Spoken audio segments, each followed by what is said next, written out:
嗯，他也是好像也有，好像也是好像没有六神无主的样子。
照片在上面，这上面我是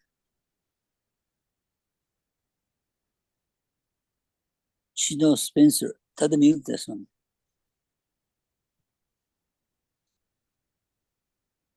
那点名怎么办？哎，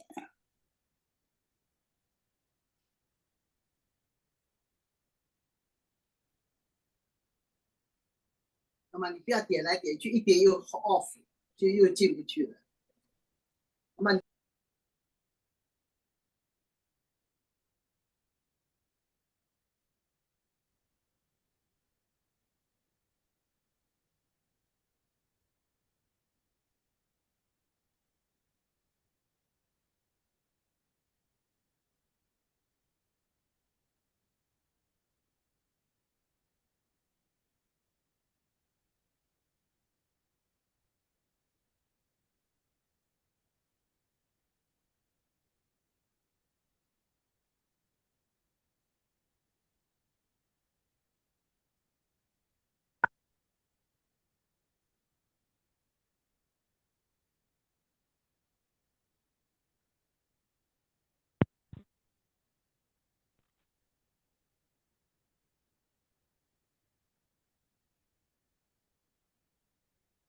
Hello,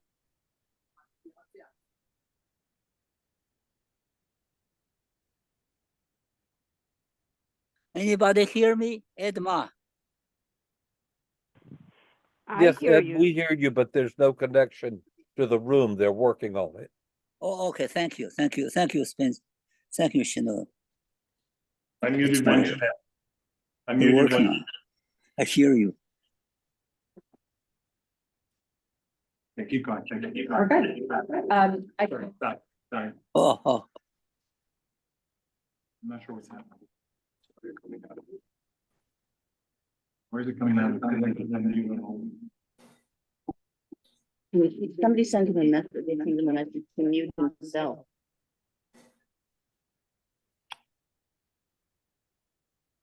All right, try it now. All right, try it now. Try it now. Bring out of here. Right here.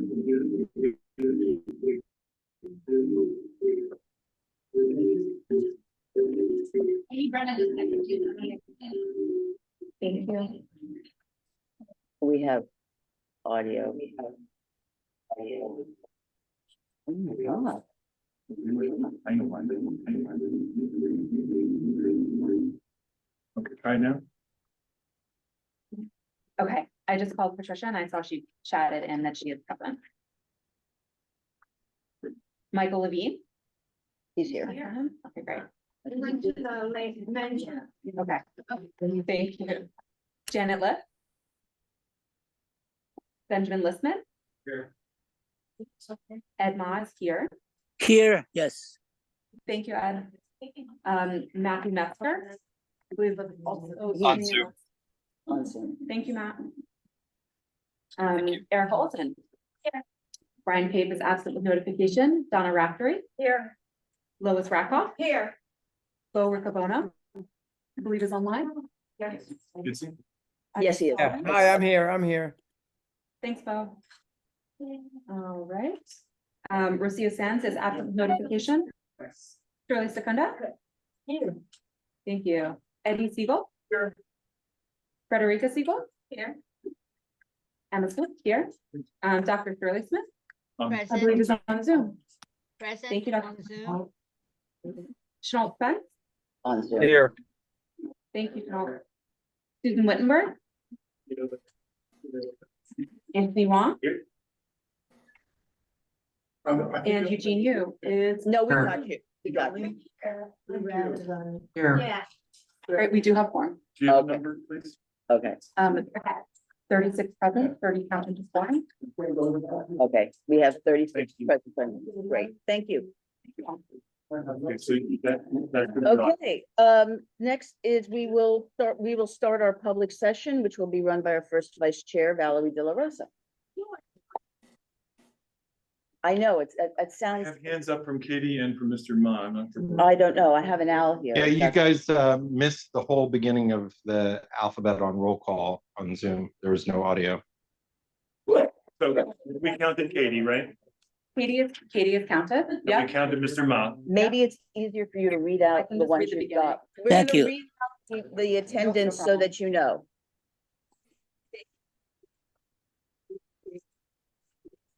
Oh, Okay.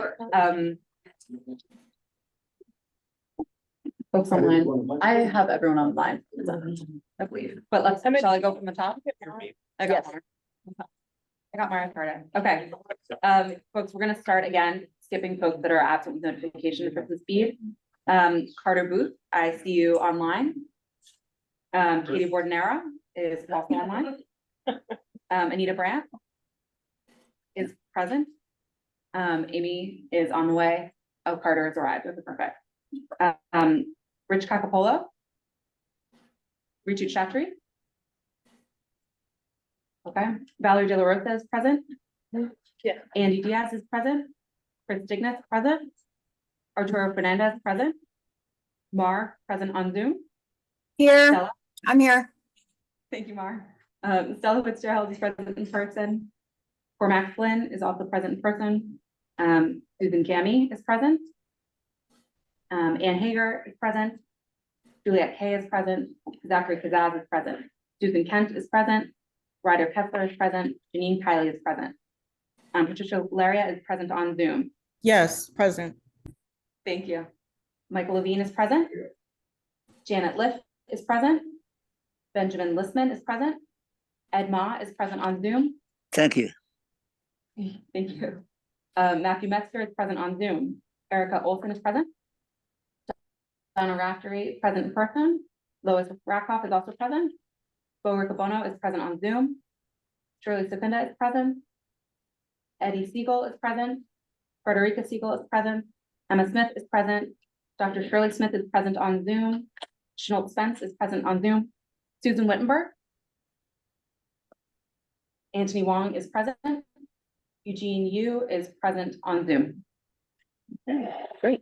Thanks, folks. Okay, now we can turn to our public session, which will be run by Valerie De La Rosa, our first vice chair. Thank you. I'm gonna call on, we have 9 people signed up to testify, so I'm gonna call on people in the room first, and then we'll go over to Zoom. So we're gonna start out with Elijah Walker. Are you here, Elijah? Yeah. Great. If you come up to the front, you'll have 2 minutes to speak, and then, That mic right in front of you, the owl. Okay, I just have something I said. I have no. I am. I'm sorry. Following Elijah.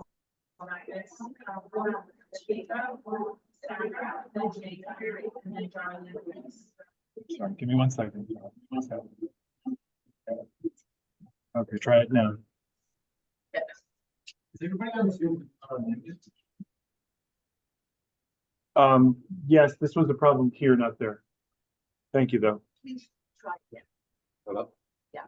Is better? Okay. Everyone, okay. Yeah.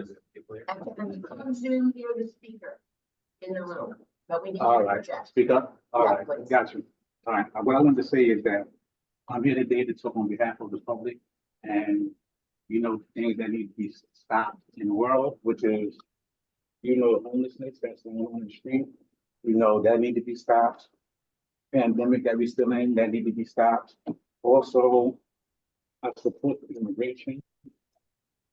Also, the war that's going on need to be stopped because what's going on in the world and what's going on in Israel really need to stop because I was watching it this morning on CNN and it's bad over there. So that really needs to stop. The war needs to stop. And my name is Elijah the Prophet.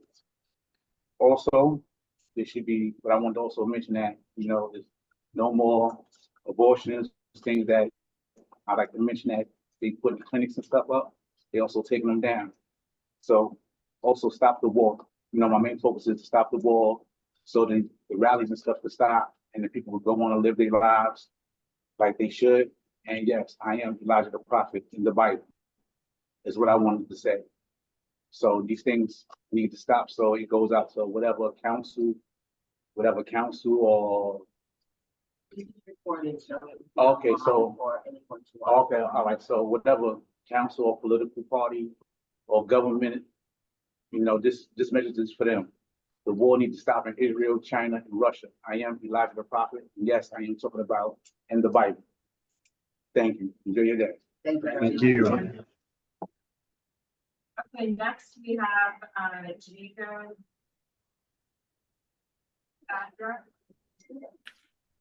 If you would repeat your name into the camera, into the microphone, that'd be great.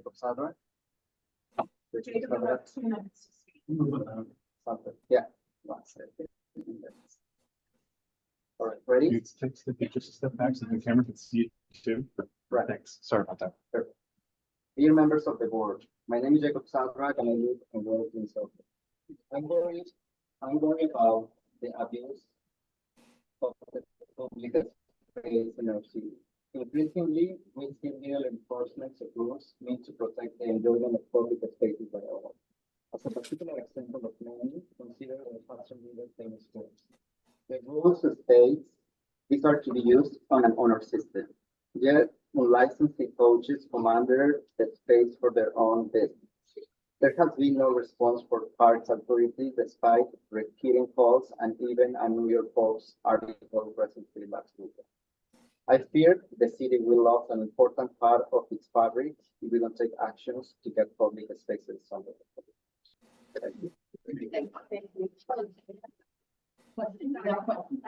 yeah. You said that Hudson River tennis court, you're talking about the Hudson River Park tennis court? The tennis court specifically, yeah. Coaches every day in the morning, in the prime time, in between 9 and 10, I would say.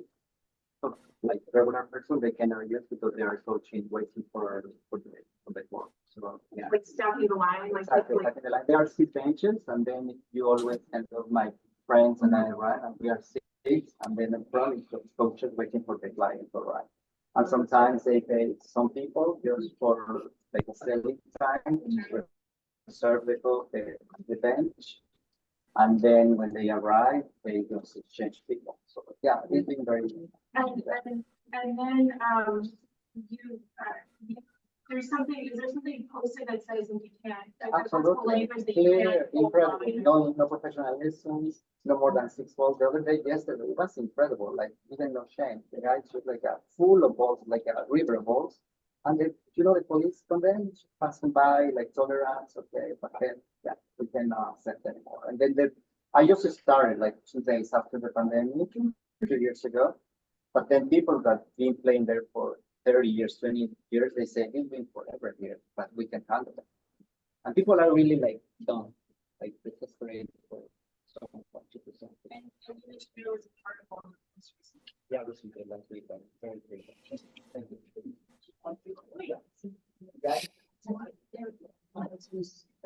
Customer part of trust is aware of what's happening and they're trying to address it.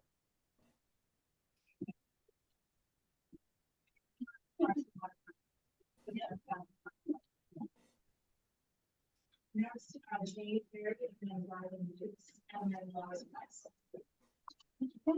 Everybody, I'm Jane Carey from I'm the Director of Community and Government Affairs in the Whitney Museum, and I'm here on behalf of the Whitney and the West Side Cultural Network to talk about West Side Fest. I see maybe I'm getting in the West Side Fest. This is the second annual art celebration of our dynamic cultural community we have on the West Side, powered by 20 cultural nonprofits from the Shed down to West Beth.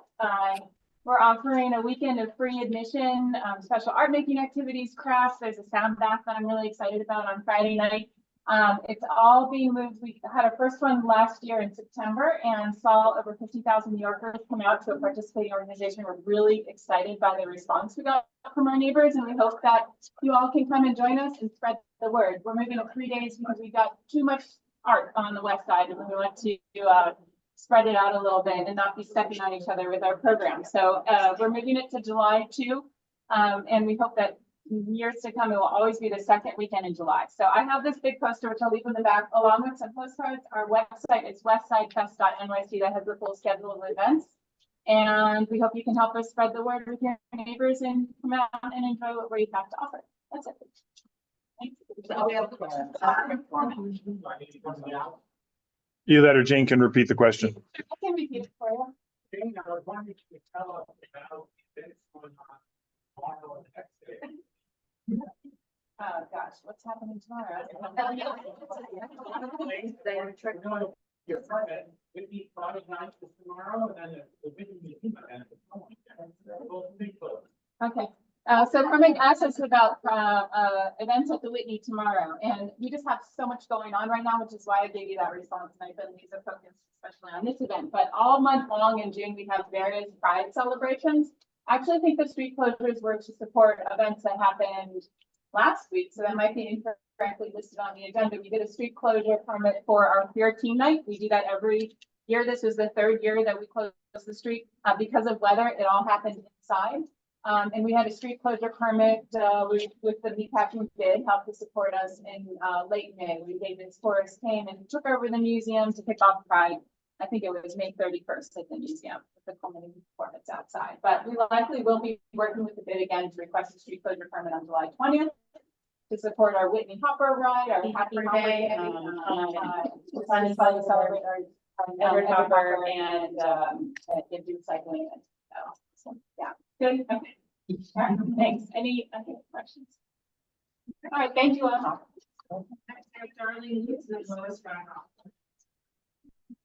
Hi, good evening, everybody. I'm Darlene Wood. I am here to announce the final meeting of the First Precinct Community Council for the summer. That will be next Thursday night, June 27th, 6 p.m. at the First Precinct. Good opportunity to come and meet your law enforcement of Soho and west of Soho. Also, this will National Night Out, which is a nationwide get together for law enforcement and communities, is August 6th, Tuesday night. That will be at 5 p.m. The first is down at the South Street Seaport. It's a great event, and if you haven't been to the Seaport lately, yeah, it's a good reason to come on by. I will be there, happy to introduce all of you to our finest that appear. We get a lot of other law enforcement there. I'm going to wrap that up and now speak as a private citizen quickly about congestion pricing. I believe most of you know in the room where I live, which is at the Holland 45 years of it, and I pretty much know about congestion. I am sort of curious because as most know, I sit in and listen to a lot of you for the last few years, pretty much every meeting. I have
大家又碰到哪里？没有，我没碰。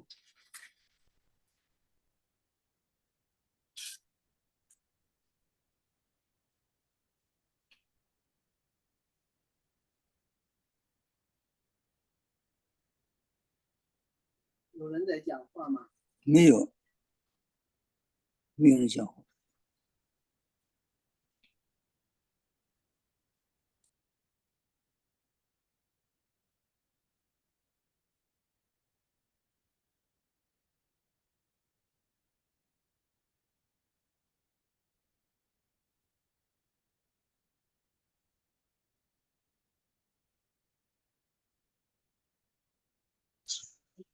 And that's this one.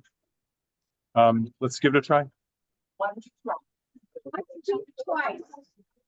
Do it now for the audience. Nope. Okay, we're gonna Here. see if It's working. Okay, great. Such a simple announcement. The last Washington Square Music Festival will be June 25th. It's in the park, Washington Square Park. It's free. It's at 8 o'clock. It's going to be a tribute to Count Basie. And for those of you who may not know who Count Basie is, Oh, no. Google it. And it's free, and it's the last one. And here's a flyer. I have other flyers in my pocketbook if you want to just tap me on the shoulder. And I want to give this in as well. Susan Kent, you're listed. We have the political people, the public officials, and people that are sponsoring with ads. And I want to commend the BAMRA for putting in an ad, a booster, those of you Bleecker Area Merchant Resident Association, for putting in a booster. And I want to hand this for your file, or Susan, there's your name. Here's the flyer again. Thank you very much. I'll keep this. Nice. Yes. Yes. I will say you will repeat. I just wish to clarify, this is the last explanation for this summer. Yes. They're not changing. No, we have 60, this is the past 66 years, and now we'll have a 67. And in November, there'll be another free concert with an indoor space to be arranged. Thank you. Sure, if you don't know how they do, It's a true story, but I'm not gonna say who asked me who it was. All right. Thank you. Well, Great. Next, we're gonna go to the public session for anyone who signed up to speak online. So I've got Andrew Berman, Zach Weinstein, and Leslie Clark.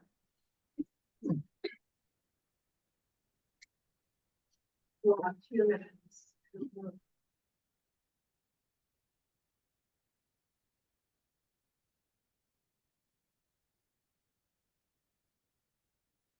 Leslie Clark should be joining in a second. Once, and then give me the other name if you would. Okay. Oh, shoot. Okay.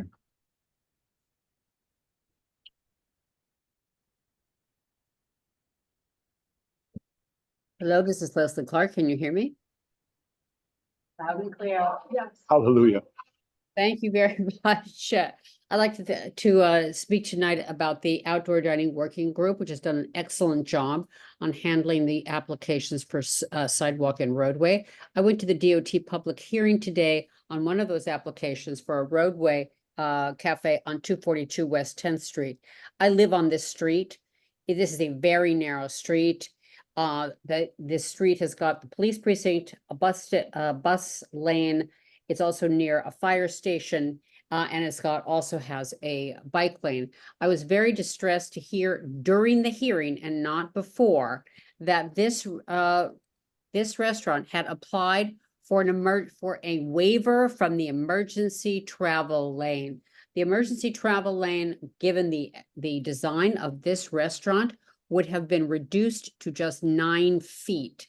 It was distressing to find out that they had applied. Even more distressing when Pete Davies questioned the Tanner Bar, who was running the meeting, about whether or not it had been the restaurant or DOT that had requested a waiver from an emergency travel lane on this very busy, narrow street. The answer was it was the DOT. It was the DOT that had requested a review and waiver from the fire department of New York City. This agrees with something that I saw on the Monday presentation to the industry by DOT, in which the same person, Tanner Barr, had answered a question. If we believe the emergency travel lane cannot be met, we will request a behavior on your behalf. This would seem to suggest that almost all of the narrow streets in our neighborhood would be subject to a waiver at the request of the DOT on behalf of the restaurant. I would like to know, and at some point, I'm not sure you're going to answer me tonight, but at some point, people in our community would like to know, is this a closed process? Or can we actually participate in whatever waivers are being asked? And in fact, giving our own testimony and our own comments to the fire department, saying that I personally, as somebody who live on this block, would rather have a fire engine get to my house than to have 6 people eating gnocchi and having wine on a street, thereby congesting it and keeping fire, ambulance, and police from getting down this street. Thank you very much. Thank you. May I interrupt for a second? Senator.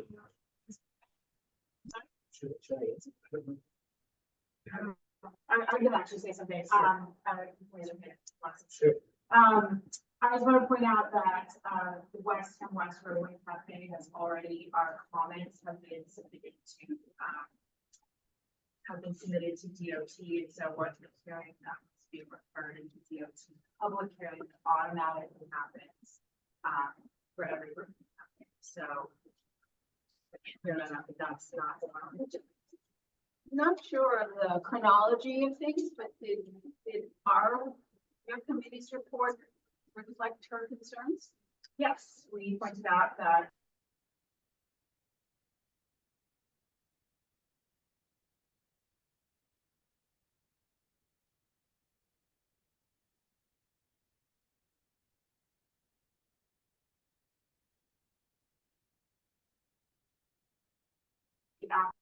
goes out.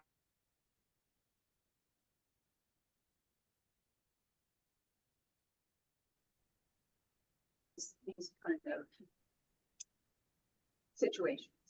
We are treating every application on its own merits with what's provided to us. So it was not a legal term, as it was not a completed after form, and we did indicate that.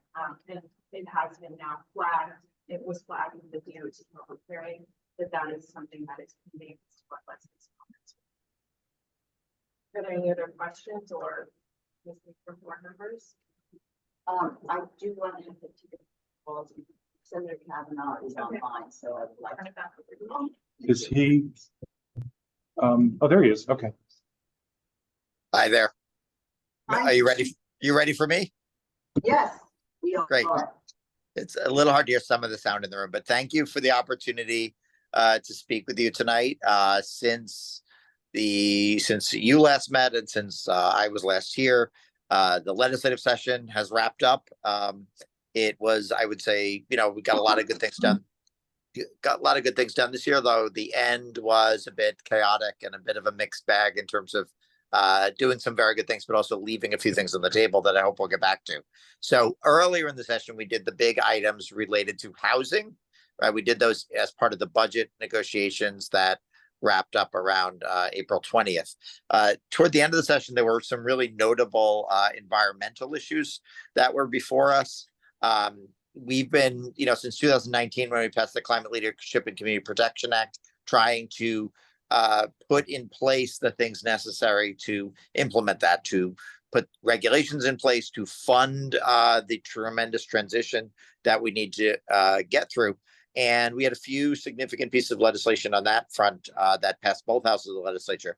We did pass we banned high volume hydraulic fracturing for oil and gas a few years ago. We had to go back and ban a new version of that that relies on CO2 rather than fluids to do the fracking. We thought that was significant to ensure that we continue to prevent that kind of industrial scale drilling from despoiling the environment here in New York, and of course also contributing to the continued dependence on fossil fuels. So that is a bill that has passed both houses of the legislature and is on the way to the governor. We also passed a bill to ensure that electric vehicle, that parking spaces, to the extent they're provided in new construction, are either equipped with chargers or at least what's called EV ready, so that they have the electrical supply necessary to charge vehicles. Obviously, transitioning to electric vehicles is a big part of what we need to do to meet our climate goals, both here in New York and around the world. We also passed a very significant bill called the Climate Change Superfund Act. Superfund, many of you may probably know, is a program from many years ago where you had large-scale polluted sites, and you knew that particular industries, maybe particular players, were responsible for that, but you couldn't necessarily apportion all of the blame to any one of them. So basically, we created a system where polluters have to pay for cleanup of Superfund sites, for individual toxic sites. That concept we are now in New York trying to apply to climate change. We know that big industrial oil and gas producers have been substantially responsible for the damage done by climate change over a very long period. So the Climate Change Superfund Act is intended to impose some of that cost on oil and gas companies, in particular, ones that had a certain amount of economic activity that make them quite large and have been polluting the air and causing damage here in New York. So there's been a federal version of this for a while. I believe we're the first state in the country to pass this. And again, we're hoping the governor will sign that. I think it's a big step. We've also done a lot of work on solid waste and material use, so that we're not, which contributes both to climate change and also to damaging ecosystems and depleting our resources around the world. We passed a bill again through both houses called the Trees Act, which is intended to make sure that when we're procuring hardwood for various projects, we're not destroying tropical rainforests in order to get that wood. So it basically restricts procurement to wood that is sustainable and not a result of deforestation. We also did a lot of work we've done a lot of work over the last few years on food waste. We created a law a few years ago that requires food composting and donation sites around the state. If you're a large scale producer of food, you need to make sure you're a seller, really sellers of food. You need to be doing that. But we passed a bill this year that really tightens that up and makes more producers responsible, and also makes the collection more convenient. That's a bigger issue outside of a place like Manhattan, where obviously we're very closely packed together and have more opportunities for composting. And of course, we're relying on the Department of Sanitation to expand that. We did also do a lot of work on what's called extended producer responsibility. I should say that our own Assembly member, Deborah Glick, who chairs the Environmental Conservation Committee, worked hard on a lot of the bills I've already just mentioned.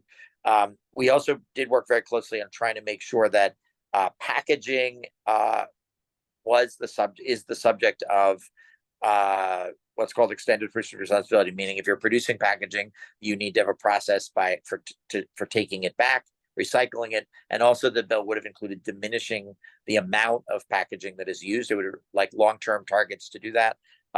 We did manage to pass a bill in the Senate, but in spite of Deborah's great work, we didn't get that done as a two-house thing this year. Similarly, Deborah and I worked on a bill on extending this concept to batteries for bikes and scooters. And again, we didn't get that through both houses.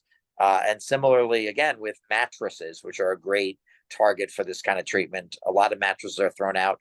They are highly recyclable. States that have introduced EPR programs get recycling rates above 80% for mattresses. So again, those are things that we put a lot of work into. I think we came close, but we're not quite there. So there'll be a source of continued discussion.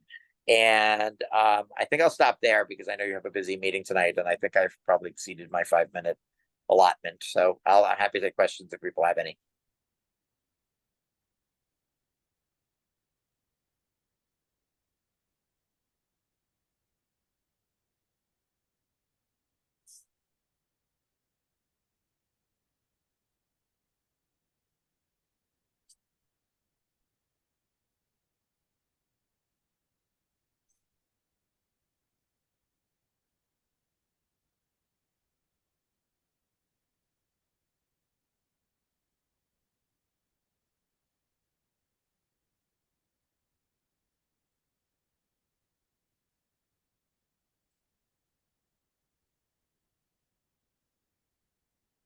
Try again. Senator, can you hear me now? I can. Oh, terrific. Thank you for that report. It's very impressive, the environmental work. On the topic of the environmental work, I was wondering if you could address the last minute change on congestion pricing, and whether or not you believe this indefinite postponement will be a forever postponement. And I apologize if you addressed this before. We did have some reception issues. Maybe you mentioned it. I did. I missed it when you went out. I referenced a chaotic end of session, and I think that was substantially an allusion to that. I thought I'd wait and see if you guys wanted to ask. But no, the governor, as everybody knows, suspended. She initially called it an indefinite suspension. She then called it a pause. It is the case. There's going to be some litigation around whether she has the right to do this. I believe it is likely that, in our system of government, getting one branch of government, it's difficult for one branch of government to make another branch of government do something.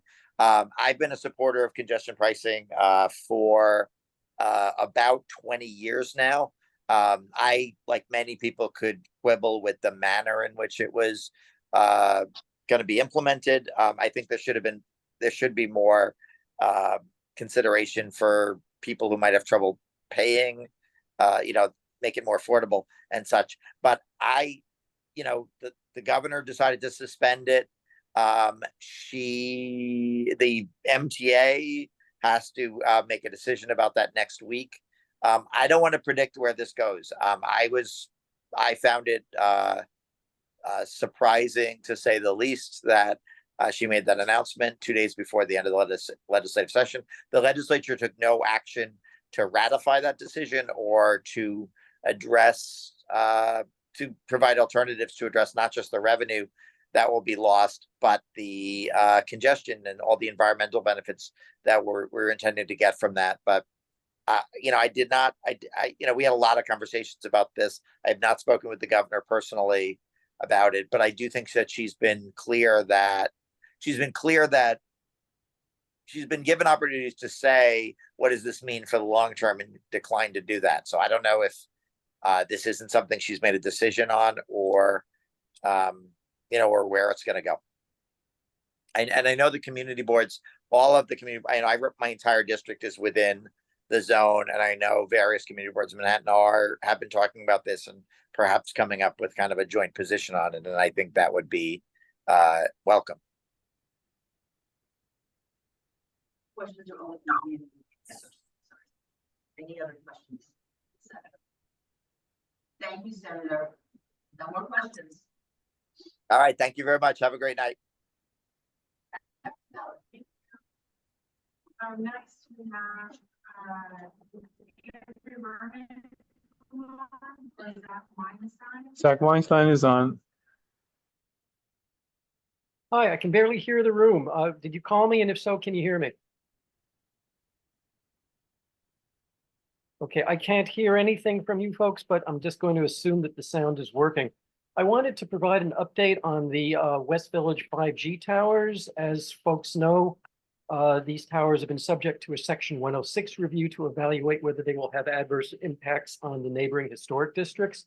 And there's both good news and bad news. After almost a year, the Section 106 reviews concluded, and the New York State Historic Preservation Office found that they would in fact have adverse effects, and found that they should not be, the current design should not be built at the proposed locations. So that's the good news. We wanted to thank State Senator Hoylman Siegel, Assemblymember Glick, State Senator Kavanaugh, Councilmember Eric Botcher. All of our local officials were really helpful with this, and again, really appreciate their help. And of course, Village Preservation has done a great deal as well. Now for the bad news. The bad news is that the applicant, Bolden Networks, has gone to the FCC and asked the FCC to overturn the decision by the State Historic Preservation Office. This is a real mess. It's a so-called dispute resolution process. We've been unable to get any information about how this process works, who at the FCC will make a decision, what the timeline is, and we have been told that the consulting parties have no role to play in this. We've been completely shut out. It would be obviously, since this is now a federal issue, it would be very helpful to have our congressional representatives involved. And I reached out to Jerry Nadler's office, and even though it's not these towers aren't within his district, the next day he did call the FCC and express concern about what was happening. We've also tried to reach out to Representative Dan Goldman's office, and been having a bit of trouble getting through. I reached out to his office a year ago when the Section 106 reviews first came up and asked whether they could provide any assistance, and was told that they were not willing to get involved. I believe that Andrew Berman from Village Preservation reached out to his office a few weeks ago, now that it's right at the FCC, and asked if they could help out, and I believe got a very non-committal answer. If there's anyone here who could assist with outreach to Congressman Goldman's office, I'd really appreciate it. Please feel free to contact me and let me know if there's anything you suggest that I do. And in any case, we hope that the FCC will do the right thing and respect the State Historic Preservation Office's decision. Thank you.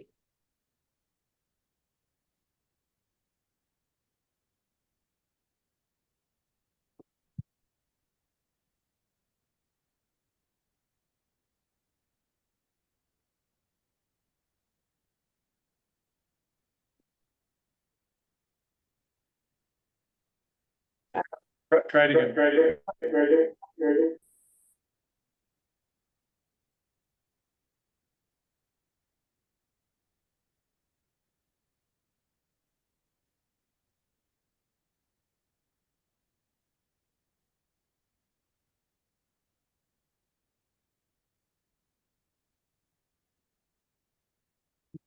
Well, we do know, we're talking about the 5G tower. Okay, I'm sorry, I just saw the chat asking me to repeat my name and what I said at the beginning. My name's Zach Weinstein with Save Gansport, and I was giving an update on the West Village 5G towers.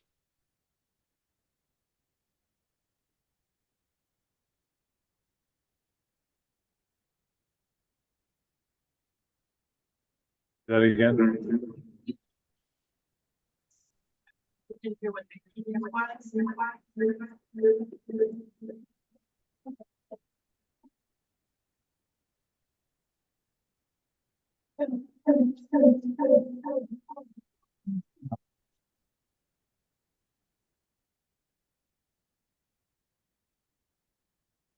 Okay, responding to the chat.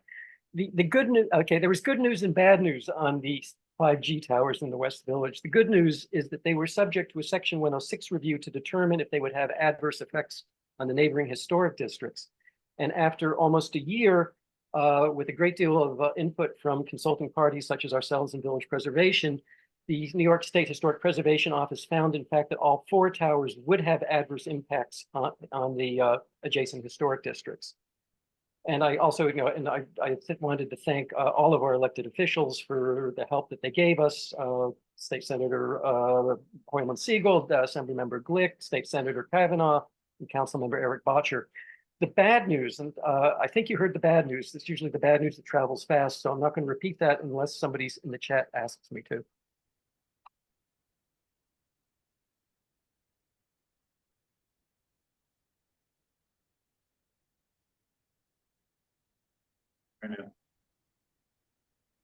So I'm going to ask, and I guess I can type. No, I can hear you. I can hear you now. Oh, perfect. Thank you. Zach, thank you very much. I have no further questions for you. I was just going to ask if there's anyone online or in the room that did not think they signed up to speak or would like to speak for 2 minutes. Otherwise, I will close the public session. So if you're on Zoom and you wanted to speak, this is during the public session, raise your hand. Not seeing any in the room or on Zoom, I will close the public session and hand it back over to our chair, Susan Kent. Thank you, everyone, for your patience. Thank you, Valerie. Okay, well, the next item on the agenda, actually is adoption of the agenda. So a motion to adopt, please. And a second. Okay, all in favor? Thank you. Now we go to reports from our elected officials. Let's start with the ones in the room. If we have, I see Nicole, I see a few other, so if every just, all right, why don't you just come, first serve to the owl in be helpful. I'm gonna switch.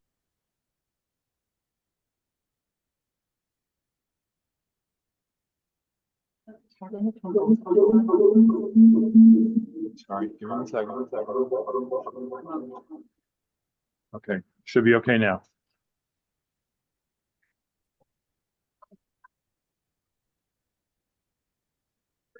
I'm on. Hi, happy Pride Month, everybody. It's been a very busy month. A little louder. Yeah.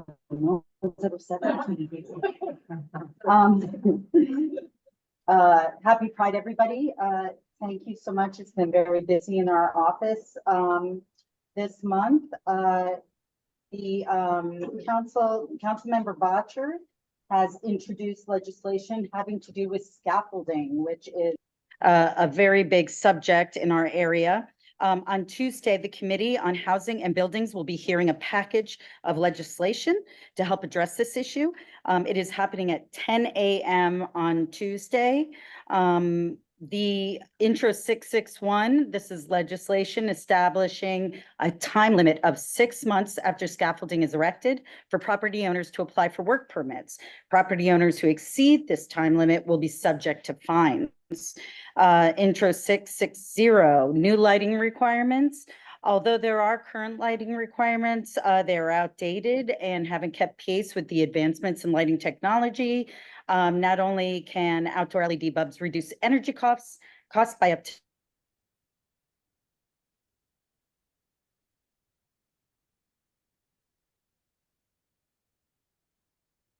uniformly distributed along the entire length of the shed with more lumens per watt. And last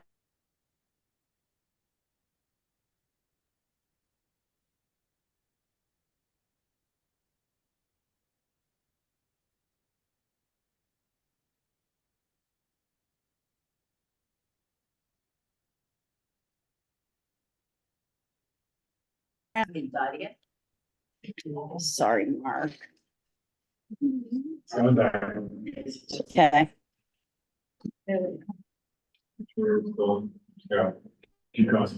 Hello, everybody. I was just saying intro 659 about sidewalk sheds and parks and playgrounds. Basically, this legislation would require that all sidewalk sheds located in parks and playgrounds to be constructed to allow for the elimination of any cross bracing and have a minimum clear ceiling height of 12 feet while still maintaining sidewalk shed requirements, safety requirements. The council member also plans on addressing poorly maintained sidewalk newspaper boxes. Everyone has seen them, those familiar sights of neglected sidewalk newspaper boxes on every corner. Intro 810 would be regulating maintenance and placement of newspaper racks. This legislation directs the Department of Transportation to develop standards regarding the manner in which the new racks and boxes can be placed or installed. It also gives the Department of Transportation the ability to create design standards regarding the size, shape, and appearance of the news racks. The Committee of Transportation and Infrastructure will also hold a hearing on this regulation on Tuesday, June 25th, but at 1 p.m.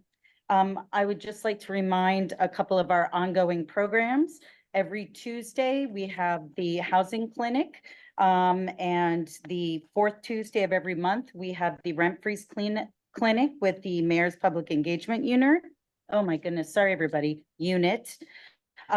Just to let everybody know that food bag is coming back. And this is our food bag for seniors. It'll start in July. Please keep an eye on your email for a blast with all the dates and the nearest place near you.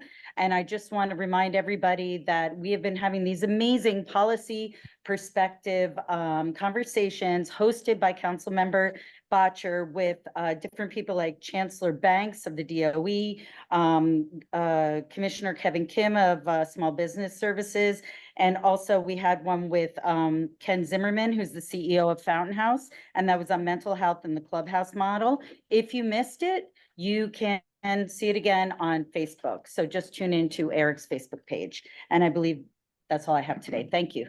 We've got questions. Let's start with Ryder. Do I have to go somewhere? I can repeat it for you if you want, Ryder. My question is about the scaffolding package. I know the borough president put out a report, the sheds proposal with different strategies to reduce scaffolding that seem a little bit more expansive than the bills that you talked about, things like allowing drones to do observing facades or, you know, accelerating the pace with fines and otherwise trying to speed things up and adjust local law 11 to be more reflective of the real safety concerns with new buildings. I guess I'm curious, is there coordination with the borough president to talk about adding additional bills that cover more of his strategies, or is this, you know, a first step towards a more expansive strategy? What's the interaction between the councilman's plans and the borough president's? Well, I know the council member and the Manhattan Borough president talk. But I think that, you know, I don't know if they're coordinating, but they definitely, as far as the council members' bills, they are on the smaller side, light and permits. And I think that the Manhattan Borough president is directly addressing more of the local law and how to save money by always having to put up the scaffolding sheds, by starting to use drones and stuff like that, by allowing that to happen, which I think is a great idea personally. But I would have to find out more information if they're coordinating efforts, but right now they have their separate legislation on that. Right. Sure. Lois. Yes, about the scaffolding for buildings. Yes. Is there a time limit that it has to come down? Or do you have to wait until it goes through the whole process of, well, in my neighborhood, landmarks and so on, and the building, Department of Buildings. Well, this legislation only addresses people putting up sheds and then the time before they can pull the work permit. Sometimes someone will have something that obviously has to be repaired. They'll put up a shed, and because it's easy to rent it, keep the rent going each month, they'll leave it up for a long period of time without doing the work. So this addresses it on the front end. We don't have anything on the back end right now, because there's a number of different things that influence when a job is completed, you know, issues with the contracts and, like you said, with LPC and also with materials. I know that that's starting to get better now, but that was a big issue where people could not get materials after COVID. So. Okay, can you define or describe the difference between the scaffolds that go all the way up to the building, to the highest level of a building, and a shed? Well, people use the terms interchangeably. As I understand it, a sidewalk shed is also called a sidewalk bridge, but there is scaffolding. Scaffolding drops are the things where they drop them, they set it up on the roof and they drop it down the side of the building. Yes. But I think so many people refer to the sidewalk shed bridges as scaffolding. So sorry, that's not very clear, but you're welcome. Format. Yeah, so last month we spoke a little about Mayor Adams' proposal for overnight commercial delivery on our streets. That proposal is being pitched by the mayor on the premise that it was a necessary response to the economic impact on the industry of congestion pricing. Now that congestion pricing has been indefinitely postponed, can we expect the councilman to push to shelve this program as well, since it is apparently no longer necessary?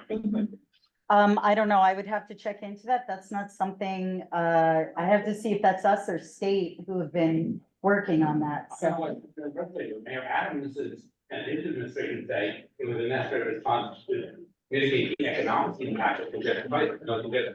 There's no economic impact. Yeah, I don't know if that's something where a vote has come up on the council, and I have to look into that, Cormac. Thank you. Okay. And anybody representing other council members, same question, that way we'll have to ask again. Okay. All right, thanks, everybody.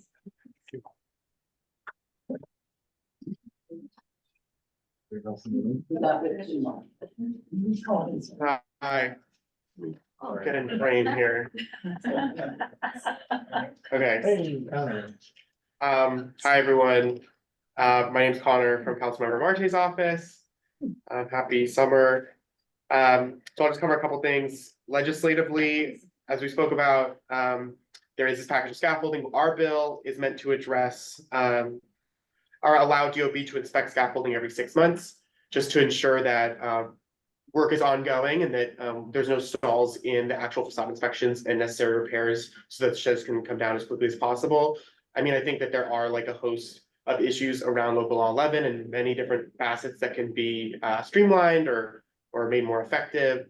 And I think that permitting, endless sort of extensions of permitting generally, especially in the public sector, like closing off a lane of traffic or a whole sidewalk is an issue throughout our district. So there's something that we're trying to tackle on all ends. But I think that some of these bills are like a step in the right direction. On the budget end, a highlight from fiscal year 2024, it's something we're excited to advocate for in the next fiscal year, was $10,000 to Meals for Unity, who's been providing meals in the downtown community. And last Saturday, council member attended one of their distribution events. They've served almost 3,000 people in District 1 with hot meals that are culturally sensitive. So we're excited about that. The budget's ongoing, but as soon as we're able to announce some more allocations, we will. We're getting closer to closing out the full budget cycle. We've been working on submitting our member designated initiatives, the neighborhood development grant, parks equity. Some of our budget asks through discretionary funds have included rat mitigation, legal services, sanitation, composting, care for street trees, and also tree care programming in District 1. So we're excited for that next cycle to wrap up and to be to be able to announce some of those things. On the land use front, as you are well aware, we've been working closely on City of Yes, trying to help the community boards and our colleagues understand exactly what's being proposed and issue our recommendations and modifications to help make sure that quality of life and health and safety are maintained through these proposals. Economic opportunity passed the council on June 6th. And we actually did see a lot of the changes that we were pushing for make it into the final draft. So we're very excited about that. And we're hoping some of that stuff includes, more oversight on NYCHA campuses, restrictions on production uses in mixed use districts, and also, protecting the residential uses that we do have on upper floors from commercial conversion. We're going to continue this effort into housing opportunity as we have. We've been present at CB2, and we're hoping to be able to provide more materials very soon.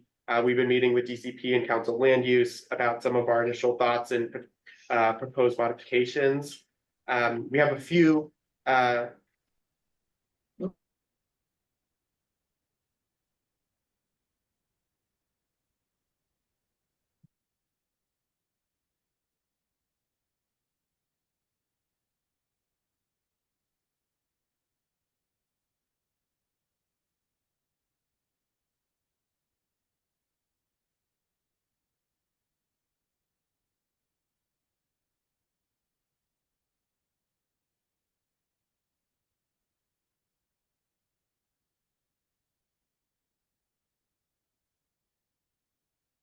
is deepening mandated affordability where we can, also requiring some sort of affordability components to NYCHA infill and office conversions that are being made more available through this proposal, maintaining average dwelling unit sizes to continue building apartments for families and not just studios and SROs, limiting general flexibility on yard sizes, and just, reining in some of the things that we think are potentially more concerning.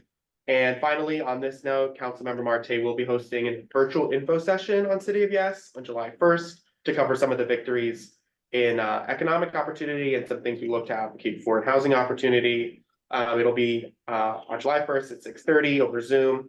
We'll be emailing an RSVP link out and to the community board, but it is a bit.ly link. If you're familiar with that, it's bit.ly/City of Yes Marte, but you can also just reach out to our office or me for that information. Any questions? Yes. Has your office done any looking into City of Yes and how it's going to impact the Special Little Italy district or the Special Ed Square district? Yes. Okay. So in terms of the special districts, it does impact both economic opportunity and housing opportunity have impacts on special districts to update them to sort of reference the changes that they've been making. We had some initial concerns with Little Italy and economic opportunity just because Little Italy has, sorry, I can't do both at once, but yeah. Okay. Because economic opportunity had a lot of changes to commercial uses, which are very restricted in Little Italy. I did have some conversations with Council Land Use before that passed, ensuring that while some of the use groups obviously were changed, updated to modern uses, the intentions of the use regulations in Little Italy were maintained in that they really just focused in on the kinds of uses that are generally allowed in that district now. So that was really good. That we were able to clarify that. I think when it comes to housing, that's something that we're still looking at is how it specifically impacts, because now that housing opportunity is a lot more about density than use. We're going to see how some of those changes are reflected in the very specific density regulations that we have in some of our special districts. Outside of Little Italy and Hudson Square and the ones in CB2, we have a host of other ones in CB1 and 3. So there's definitely a lot of incentive to make sure that those are covered. Thank you. I just want to say thank you for all the information that you and the council member have shared with the land use community. Oh, thanks. Yeah, thank you. Happy to help, but I think a lot of it is just like absorbing the information and then taking away what you will with it. So we look forward to supporting that through this phase as well. Well, you really have. Thanks. Thank you. Thanks a lot, Connor. All right. Thank you.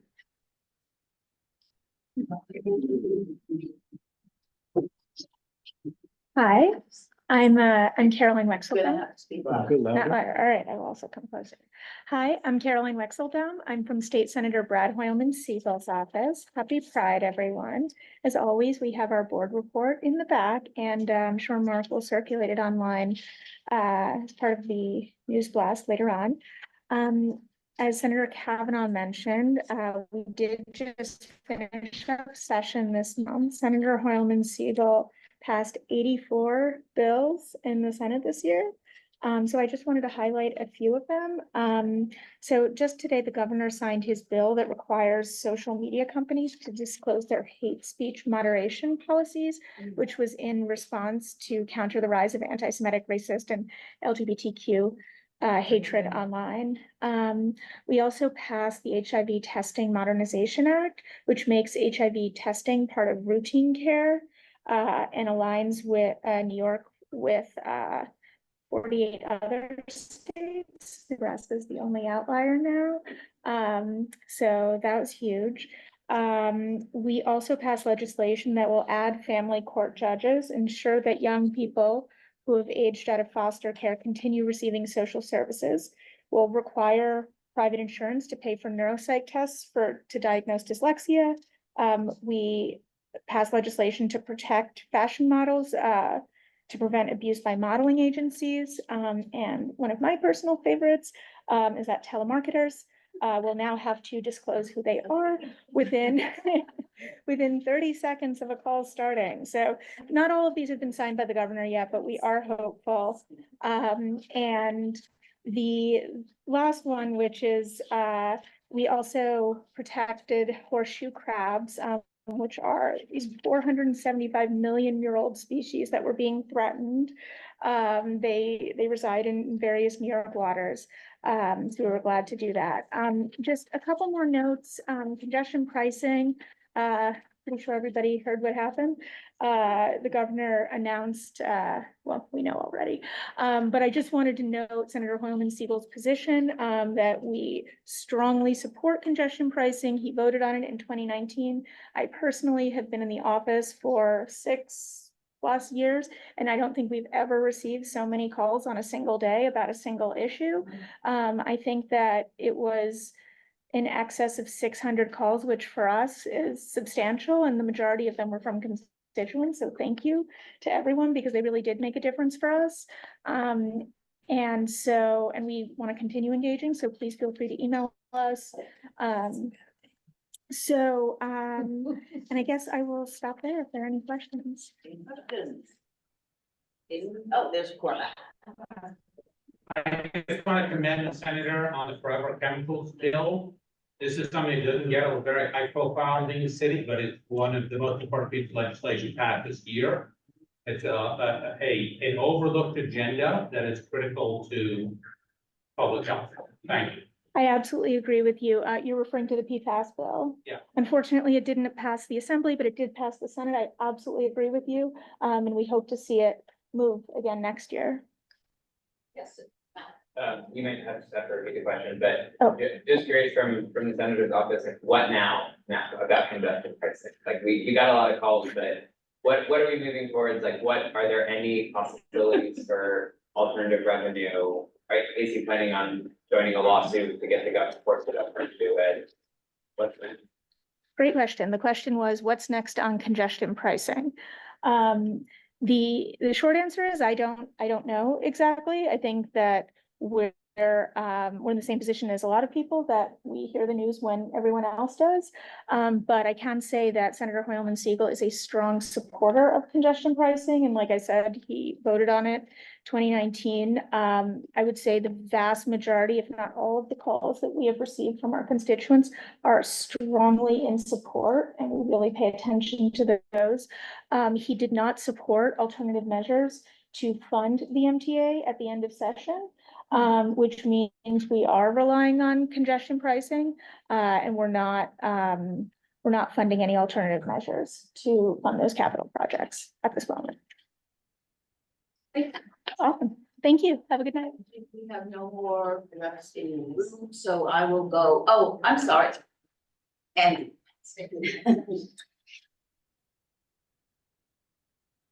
Hello, everybody. Andrew from the Manhattan Borough President's Office. I just have two things to announce. One, Manhattan Borough President Mark Levine, alongside DOT Commissioner Rodriguez and Parks Commissioner Donahue, announced that 100 new and refurbished restrooms will be coming online in the next few years, 28 of which will be in Manhattan. And then the city of New York has launched a Google Maps layer of all these accessible public restrooms that are currently available right now throughout the city of New York. So if you want more information, please visit our website, manhattanbp.nyc.gov. Secondly, we're always looking for volunteers. If you interested in tabling with us, going to summer street events, night shift family days, you can volunteer to sign up on our website. There's a section for and you gotta click on connect, and there's a page that says volunteer corps. And that's our report for this evening. Thank you. Thank you. Yeah. I don't see any questions. Okay, we're gonna go to people online. Biani, since you have your hand up, I'll start with you. Tevin declined to be promoted, but he did ask. Okay, I'll go to Tevin next. There she is. Hi, Biani, can you hear us? Hello, good afternoon. Hope everybody is staying cool during this heat wave. I have yes, can you hear me? Okay. It's wavering. Can you hear me now? Yes. Better, thank you. Let's say a sentence. I can't hear you. Ask her to turn your camera off. I'm sorry, I can't hear you. If you turn your camera off, it might make the audio better. What about now? Can you hear me now? Yes. Okay, great. Thank you. Hope everybody's staying cool during this heat wave. I have two very brief announcements. Last week, ID NYC was at our district office assisting constituents with getting their municipal ID, and I'm happy to share that we were able to assist over 50 constituents. And finally, we are announcing the participatory budgeting winners. We will be fully funding the top 4 winners, which are bathroom upgrades for Bard Early College Prep, and they will be receiving $300,000. New York Public Libraries in New York City Council District 2 will be receiving $400,000 for technology upgrades. The Clinton School will be receiving $250,000 for additional classroom space. Evelyn's Playground at Union Square Park will be receiving $300,000 for renovations. And we do have 3 runners-up that did not receive the top amount of votes, but they will be receiving partial funding from our office, and those are PS 19. They will be receiving $85,000 for auditorium upgrades. PS 116 will be receiving $150 for new STEM equipment, and finally the Star Academy will also be receiving $150 for auditorium upgrades. And that's it for me. If anybody has any questions or concerns, please feel free to reach out. I can be contacted at 212-677-1077 or district2@council.nyc.gov. Thank you. Thank you, Biani. No questions? Tevin, why don't you go next? Yeah, no problem. Tevin Williams from Congressman Goldman's office. Just a quick couple of updates. On the district front, the congressman introduced, as many of you know, have been speaking about mental health and the issues that we're all seeing in our communities and also across the city. So this month is actually Mental Health Awareness Month. The congressman introduced a bipartisan piece of legislation, as many of you know, called the Michelle Go Act, which is going to increase the number of psych beds and lift the cap. It's named after the 40-year-old woman who was unfortunately killed just a few years ago in Times Square. This will help tremendously at the federal level. It was introduced with Congressman Goldman, also Nicole Malliotakis and Tony Carderas and Congressman Gus Bilirakis. Please look online for more information on that bill. Also, as everyone knows, it's Gun Violence Awareness Month. The congressman just joined Congressman Maxwell Frost just last week and Eric Adams and Chancellor Banks about the safe storage guidance that the federal government has released when it comes to New York City schools, which they have committed to sending this information out to all the parents for safe storage of guns. Very powerful piece of information that's going to go out to all parents of the school system. And then next, I would like to just say right down the street in CB2, is Rethink Food, and the congressman gave them a community project funding award, which will help expand their work when it comes to refrigeration trucks, and made a big press announcement just last week about that. And on the DC front, just very quickly, I want to mention that he urged President Biden to pardon nonviolent cannabis offenses. He sent a letter with 33 other House Democrats urging President Biden to grant clemency to individuals that were incarcerated for nonviolent marijuana offenses. That's all on my end. I'm good. Any questions? Right. I just want to say thank you to the congressman for speaking out forcefully against the congestion pricing pause. Congressman Goldman, Senator Hoylman Siegel, Councilman Botcher have all been very vocal and proactive, and we see their proactivity and appreciate it. So I'll leave it at that. Absolutely. Absolutely. Thank you, Ryder, and thank you all for your advocacy for that.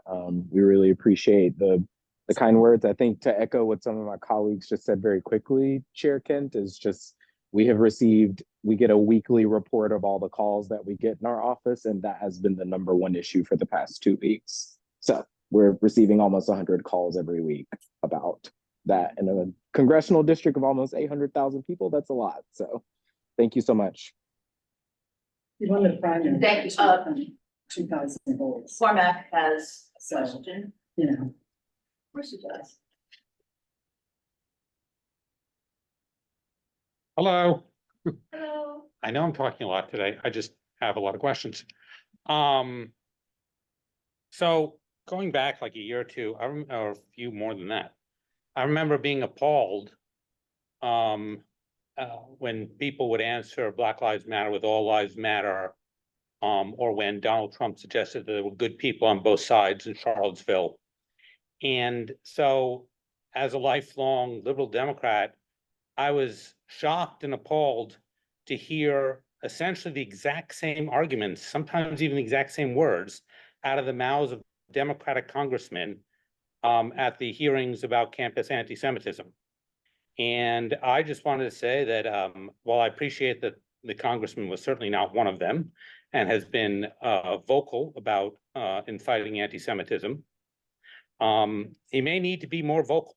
I know he's an attorney by trade, but he can be very nuanced. And it seems to me that I'd appreciate a somewhat clearer line. Thank you. You should read, I don't know if you were at last month's meeting, but I mentioned a bill called the it's called SUSA. It's called the Showing Up for Our Students Act. And that bill, I believe, is bipartisan, but it's majority Democrats that have produced a bill that would fund the Department of Education for all colleges that are to give more money for investigations of any type of discrimination. So that didn't only include anti-Semitism, that was discrimination against LGBTQ, racial discrimination, and actually a lot of things have come out of that recently. So I'm not sure if you were there last month, but I mentioned that, and that was an all-encompassing bill that handled all types of discrimination, just for your awareness. We introduced that bill maybe about a month ago. Thank you, Tevin. I see no more questions.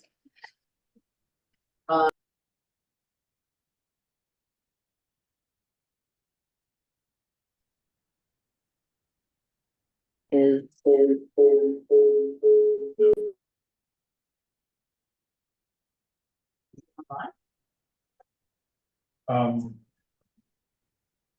Oh, is that a great? Yeah, I'm sorry. No, this is, sorry. You're joining us.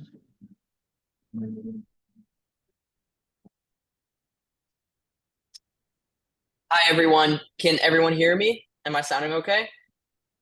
Yes, you are. Okay, awesome. So my name's Alex, and I just wanted to give some brief updates on behalf of Assemblymember Grace Lee. I know as a lot of the Assemblymember and state senator reps have already said, the legislative session just ended. I wanted to highlight a few bills that the Assemblymember was a sponsor for that passed. First off, we have the Brownfield bill, which ensures communities get access to technical assistance grants at brownfield sites located near schools and daycare centers, so they have technical representation during the remediation process.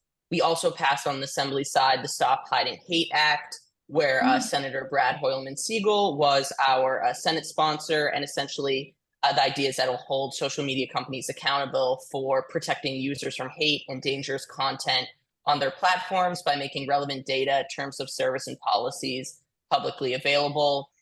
Other two important bills that we were able to get passed through both houses are the Pro Banking Act, which mandates all state chartered banking organizations in New York except IDNYC as a primary form of identification to ensure New Yorkers can access financial services. And finally, the Financial App Security Act, which requires companies that offer peer-to-peer mobile payment services such as Zelle, Venmo, and Cash App enact security measures to protect consumers from financial fraud and theft, which we heard was a big problem from a lot of community members.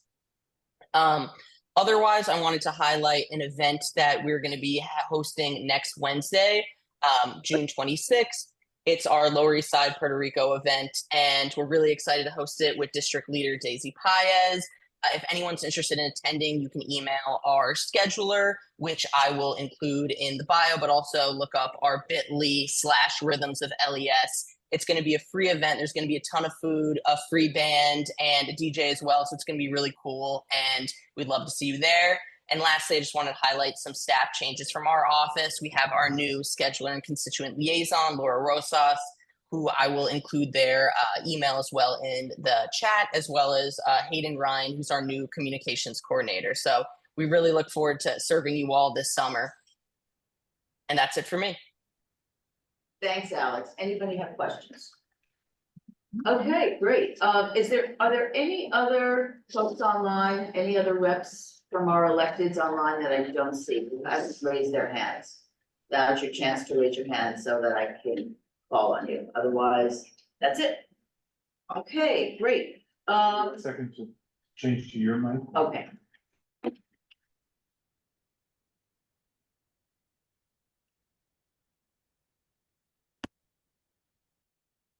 Give that a try. How's it sounding? Well, it's not reverbing. It's something. Okay, make it brief. This morning I had Borough Board. It was all about City of Yes for housing opportunity. There was technically a public hearing, but there were no speakers, no takers. But we had a lot of, it was mostly spent taking questions and comments from the various chairs. There was, however, no vote because most of the boards have not yet gotten around to, I think only 2 of the boards in Manhattan have gotten to this. So, so stay tuned on that. A few housekeeping things. I'm very happy to share that we are we've started a project to upgrade our website and use Airtable so that we will have a database that is going to be accessible and searchable and much more hopefully friendly to both board members and the public. If you want to know what it's like, if you haven't used it, I suggest that you look at the websites from boards 5, 6, or 7. We've moved on this now because we're trying to capture the remaining funds from our fiscal year 2024 budget. Hate to see it go to waste.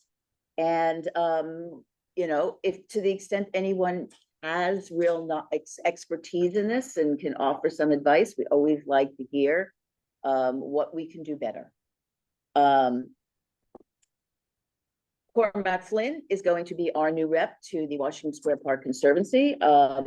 He is replacing Kristen Shea, who had resigned from the board earlier this year. Our former rep, Dan Miller, who was our rep to the Hudson River Park Advisory Council, has resigned since he did not reapply for the board. I will be taking over because the other boards that are represented on the council are represented by their chairs.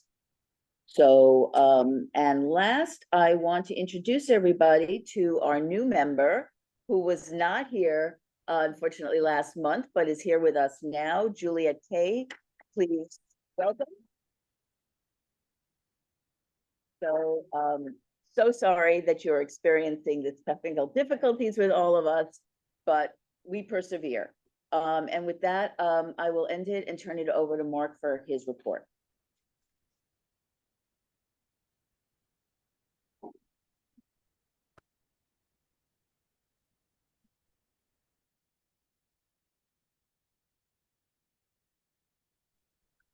Okay. Not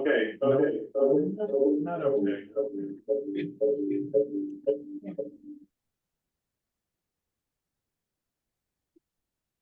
Okay, trying now? Working? Yes, okay. So first, pardon my back, but I'm trying to make this cobbled together work.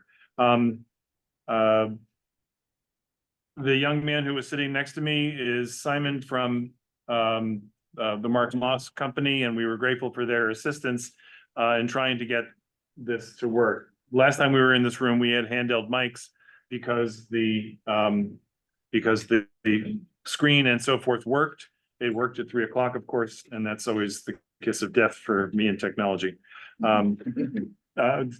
The chair brought you up to speed on the Airtable exploration and work, so we're very excited about that. I won't repeat.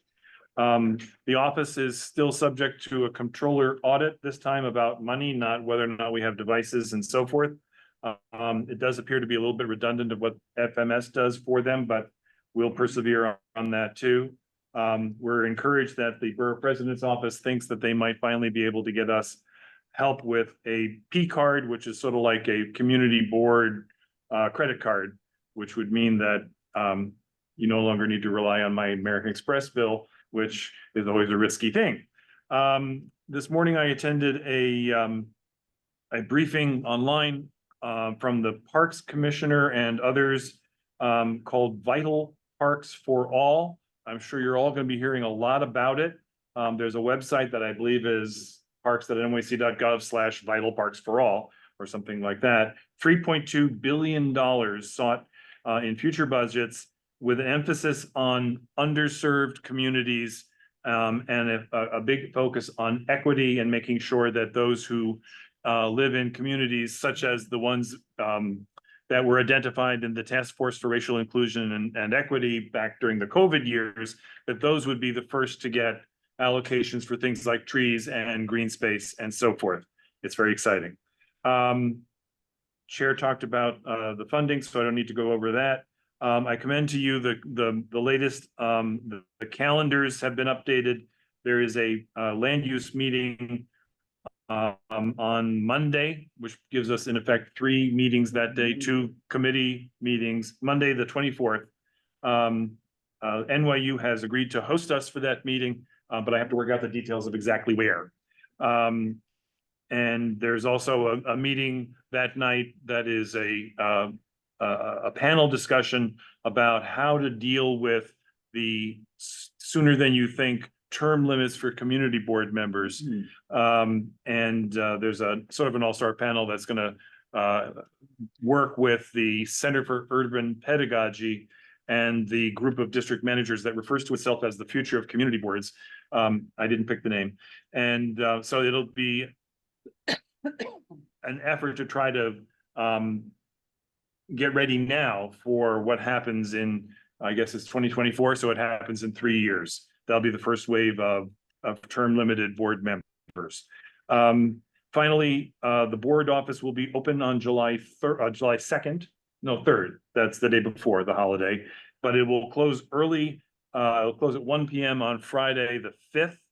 I'm fairly confident that anybody who calls after 1 p.m. on Friday, the 5th, isn't really looking for the community board.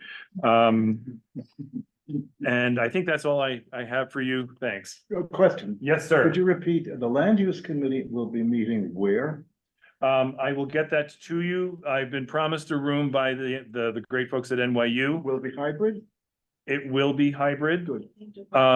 And I will do my very best not to use this equipment. Thank you. I appreciate your efforts. Thank you. So the land uses meeting in conjunction with the Parks Committee that day? Yes? No, that meeting is in July. Oh, in July, okay, but will the time of that meeting conflict with the panel about the? It will have an overlap. The panel discussion starts at 5:30. That, by the way, is at the Fund for the City of New York. So the meeting actually takes place in our district. So among other things, I ought to be there. But I will make sure that somebody better than me at this will facilitate the other meeting. And then the third meeting will be, as usual, that's the schools meeting, I believe. And that'll be in the conference room as it was originally planned and as we advertised it. I feel confident knowing that you'll be doing the land use meeting. Yes, love. Thank you very much for all the effort, all the technical effort every month, every right. single month. You're very kind. It's always like a snafu, but you just smooth everything out. Well, I'm lucky and better than good because I brought these owls as a workaround just in case. Last month I had a different workaround and you remember it didn't work so well. So it's not ideal and I'm not sure what's going on with our Wi-Fi. But I appreciate everyone's patience on that and we'll muddle through. And I want to be quick on this because we got stuff to get to and I don't want to lose the Wi-Fi. So. Okay, yes. Sure. Now we're going to move into business session. So, I will, actually, we will start with, we'll have a roll call. Start that. Okay, okay. Yeah. It's a pleasure to meet you. All right, vote. Here we go. Starting with folks who are not asking notice. Carter Booth, Here. Katie Bordenaro, Present first. Anita Brandt, Here. Amy Brenna. Yeah. Rich Cacapola, Here, online. online. Richie Chatri. Okay. Valerie De La Rosa. Here. Andy Diaz. Here. Chris Dignan. Here. Arturo Hernandez. Here. Mark Fitzgerald. Here. I'm here. I can't see. I Mark. can't see the full list. Yeah, can you guys hear me? Oh, yeah, Okay. I see Mark. Okay. Thanks, Mark. Sal Fitzgerald. Cormac Flynn. Here. Susan Gammy. Here. David Gruber. Present. Who is now online. Online. Ann Haver. Here. Juliet Kay. Here. Zach Zaz. Here. Susan Kemp. Here. Ryder Kessler. Here. Janine Kiley. Here. Patricia Larian. Here, I'm online. Patricia. Patricia, can you hear? Oh, yeah, I see. Online, I'm here. Can you hear me? Michael Levine. Here. Janet Lipp. Here. Benjamin Lissman. Here. Ed Mont. Online. online. Matthew Metzger, so also being. Also Yep, online. I see him. Thanks, Matt. Erica Olson. Here. Donna Raftery. Here. Lois Rackhoff. Here. Bo Riccobona. Here. Yep, there you are. Katie Vega. Shirley Secunda. Here. Eddie Siegel. Here.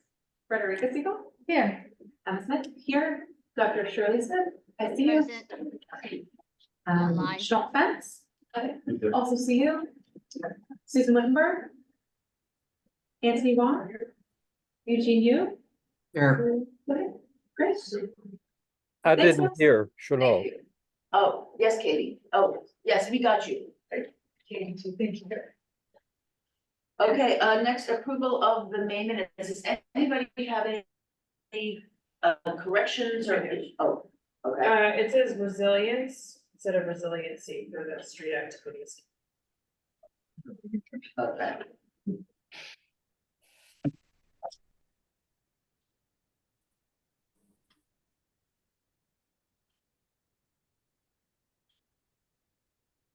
I'm sorry, is that in the title of the,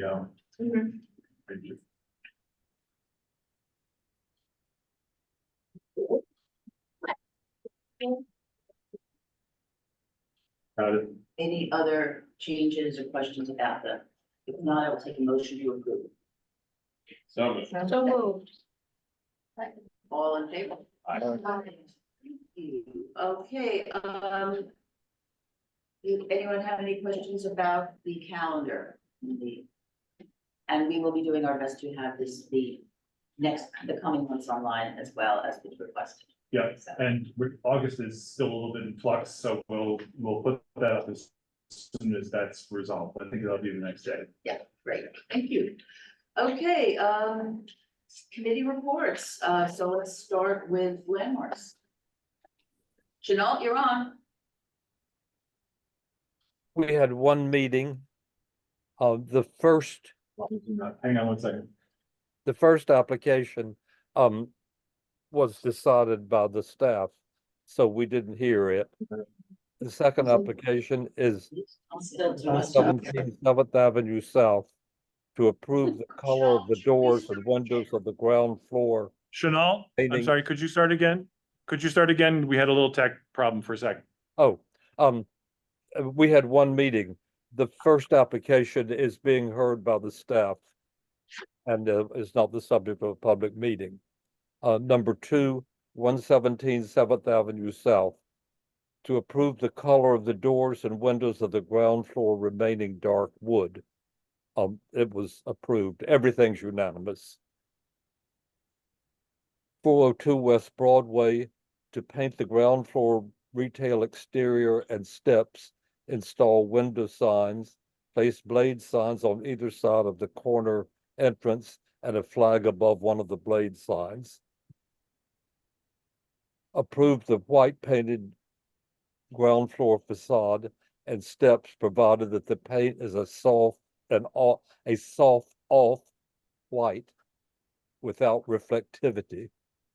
Approve the window lettering and logos, provided the commission staff affirms that they conform to the applicable regulations. Approve the 2 blade signs, provided that the commission does the same. Denial of any flag that the 2 blade signs at the entryway, together with the white facade and the window lettering, are sufficient to identify the location of the establishment. 69 West 9th Street, to replace the existing stone cladding with new stone cladding, replace the existing fence and gate with a new fence and gate, enlarge the existing planters, install 1 new planter, install new canvas sidewalk awning with lighting at the building entrance. This is the building on 6th Avenue that is within it is an entrance to the path, and there's been loitering and all sorts of problems with security, and this basically helps to protect the building and the residents and generally make it less attractive to loitering. Approve the planters, gates, marquee, and doors.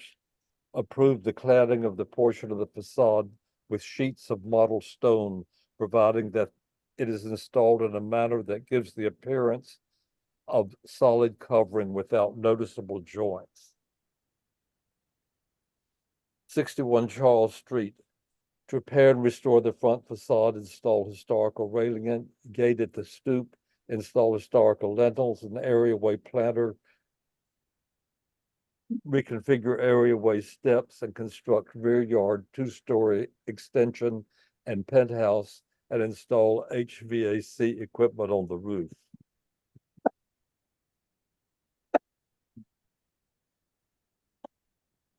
Approve the front facade restoration apart from the ironwork. Denial of the aluminum stair railing, post, fence, and gate require that they be fabricated in historic cast iron. Approve the areaway provided that the rusticated stucco covers the entire basement level of the facade. Approval of the rear extension and windows on the basement and parlor floors. Denial of the windows on the 3rd and 4th floors and require that they be original historic configurations with a door to the 3rd floor terrace. Approval of the non-visible penthouse and require safety railings on the roof. Approval of the excavation provided that care is taken to follow all Department of Buildings and Landmarks Commission regulations to ensure the integrity of the neighboring buildings and the subject property. 64 Horatio Street. To enlarge the basement and 1st floor rear facade windows, change the 2nd floor door to a window, remove balconies, skylight, and visible HVAC units.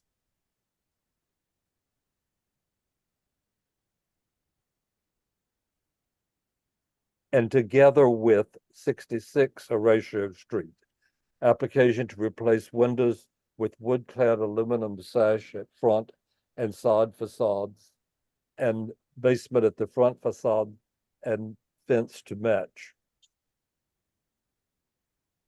The situation here is that the two houses are being joined together, and one resolution came later than the other, so they stayed separate, but they're being treated together. They were presented together, and they're the subject of one resolution. We continue.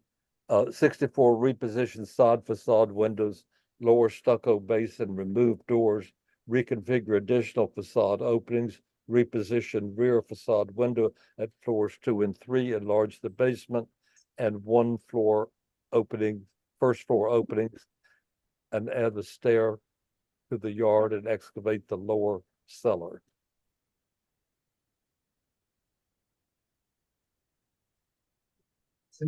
Approval of the application for the alteration of the facades at 64, which commendably preserves the separation of the two distinct buildings, the treatment of the extension facade and the rear facade windows, and the restoration of both buildings.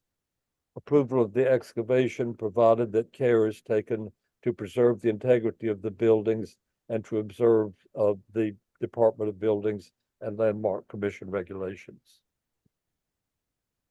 Thank you, Sean. Mark. Just a quick note that, and I'm sorry, I only caught that this morning. There are 2 resolutions and landmarks numbered 3. So when we go to send these out, we will renumber them. Okay. So it's really only 5.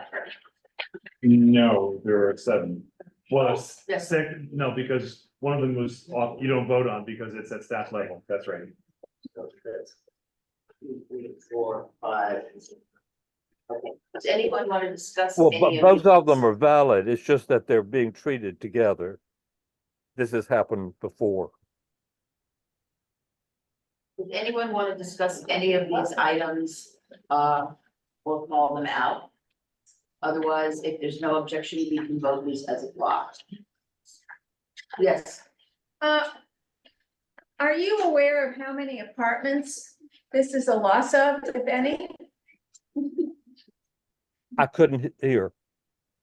Did you repeat? The question was whether how many apartments are being lost in the consolidation of the two, if any. I don't know. It may have been, that didn't come out. It may be that there was only one dwelling. It was a commercial downstairs.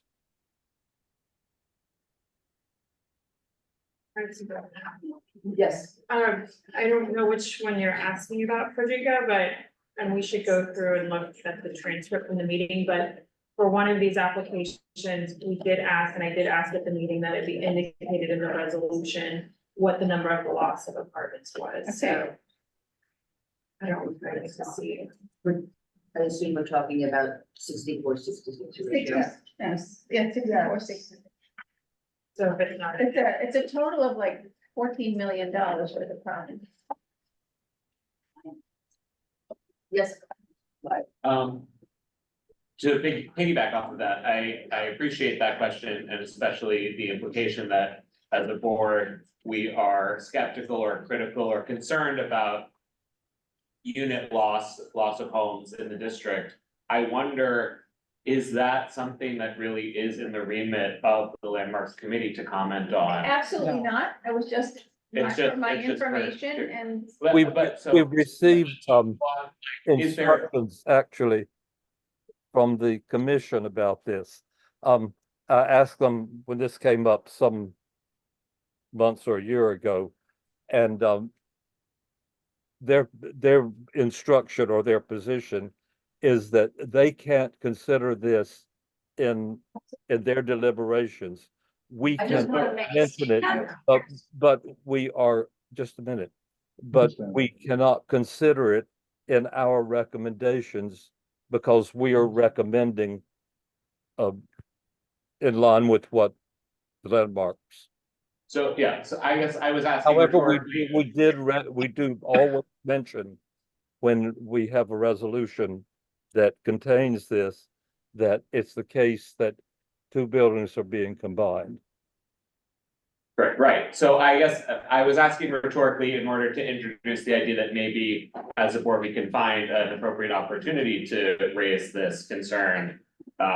Because it's loss of housing is problematic. Thank you. Valerie, go ahead. I just want to say to someone who is on the landmarks committee, it is definitely, to piggyback on what Chanel said, is definitely not the remit of the landmarks committee. But it's been asked, since this is a record of what is heard before us that would affect other committees. We have tried to put it in the resolution just so that it's documented for our on the record. Thank you. It's logical for us to document it as. I think it's great, yeah. I think That's our consistent past practice. And Chanel, I just want to say, and I brought this up before, the Landmarks Preservation Commission regularly goes against what they say and talks about whatever they want to talk about. And we've seen this all the time with businesses that are located within buildings. And I think we should not muzzle ourselves. If there's an issue, put it in the resolution and move on. Yeah, no, Susan Gammy is correct. This is our practice.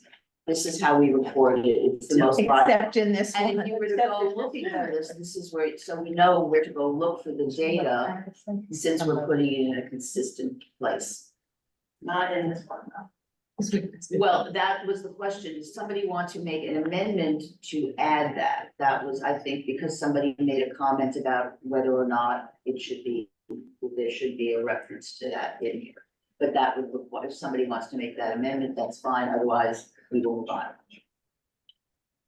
I see nothing. If there's no objections to voting as a block, all in favor? Aye. Any opposed?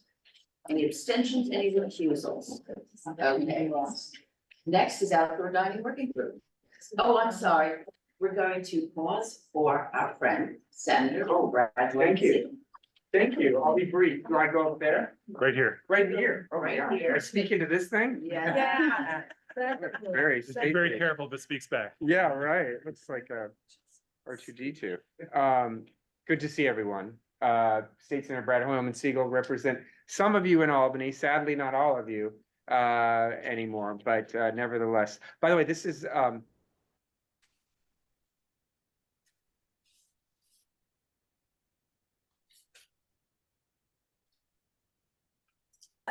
not to you, so I don't know. Okay. Thank you, though. You're back. I'm back. I'm not gonna look at it. It looks frightening. But I have now served, Susan, more years in the state senate than I did on community board too. So that's kind of a shift in, it took me a long time. It took me 11 years. But this session, as you know, is over. I passed 84 bills. Happy with that count. Thank you. My 13-year-old reminds me, though, it's about quality, not quantity. And she's right. Where'd But she learn that? good point, maybe from my husband. But I'm particularly proud of a few ones that I'll mention. One, Assemblymember Glick and I have passed legislation to rename the Christopher Street Sheridan Square Station to the Christopher Street Stonewall National Monument Station. So that's kind of exciting, I think, as we celebrate Pride. Secondly, I passed a very important gun bill I'm proud of, which will hold gun manufacturers, specifically Glock, Glock is an Austrian gun manufacturer that makes what's called America's pistol. It's the most widely sold pistol in the United States of America. And the problem with that pistol is that it can be easily modified with a small plastic chip, not a computer chip, but just literally a piece of plastic that you can download if you have a 3D printer or purchase online for about $20 that turns that semi-automatic handgun into a machine gun. Very frightening, very accessible, and we are, through this bill, should the governor sign it, will hold the gun manufacturers liable for their defective design and the harm that they've caused countless New Yorkers, but Americans in general. So happy about that. Third, dyslexia was on the docket in Albany, and I've been working closely with Janine and others here on that issue for a number of years. We passed the dyslexia task force last year, which is going to hopefully, and funded it this year, which is going to set new standards for teaching and screening kids with dyslexia. My 13-year-old, the same one I was talking about earlier, she never got screened for dyslexia until she was in 4th grade. It doesn't explain how she won a spelling bee in 3rd grade. I think she and her little friend figured that one out on their own. But for the first time, and this is the first bill of its kind in the nation, the tests for dyslexia, which are called neuropsychological exams, which can run anywhere between $5,000 and $10,000 a pop. We're going to require those be covered by health insurance in the state of New York, and that's never happened in any other state. So that's a very important event. Third, e-bikes are a constant source of aggravation for all of us. And the gasoline-powered mopeds too. You see them running on the wrong side of the street on sidewalks, and they're supposed to be licensed, those gasoline-powered mopeds, but many of them are not. And there's stores, even along 6th Avenue, where you can just walk in and purchase them without a license. So we passed a bill that is called point of sale registration, and it's going to require anyone who buys a gasoline-powered moped to actually register with the New York State Department of Transportation and get a license on the spot before they take out the vehicle. So that'll go some way. We had a couple of other bills on the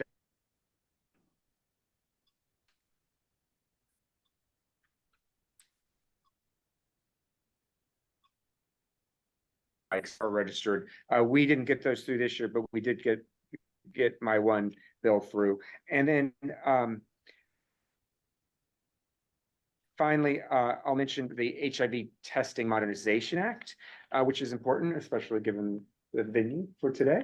But in New York State, we had been an outlier in our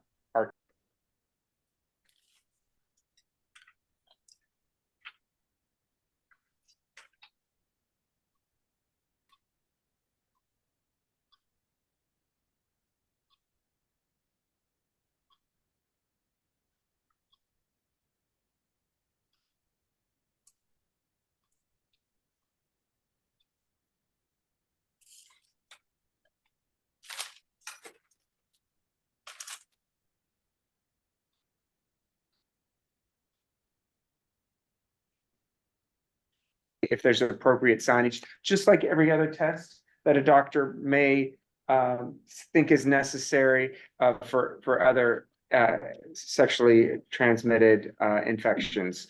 And that's going to change, hopefully, New York's rate of HIV. And this was recommended not just by the CDC, but by the New York State Commission on AIDS. Right now in New York, fully 18% of people who get an HIV diagnosis are simultaneously given an AIDS diagnosis, meaning that their T cells have plummeted below 250, and they're in danger, of dying of they're contracting cancers that should be wiped out, like Kaposi sarcoma, and worse, to themselves, they are still infecting their partners or other people. So this will hopefully get them on PEP and PrEP, so they can stay healthy and not remain infectious. So a few bills. I could talk about the other 82, but I won't. Yeah, it's too much. A lot of resolutions. I know you do. So I'm gonna sojourn out of here, and good to see everyone, and have a great summer. Happy Pride, and see you hopefully at the march. Okay, Great. thank you. Back to business and Valerie. Thank you very much. The outdoor dining working group met last Monday. I'm actually gonna turn my camera on because I'm not going to. So. Great, thank you. Go. So I don't know, can people hear me online? Yes. Okay.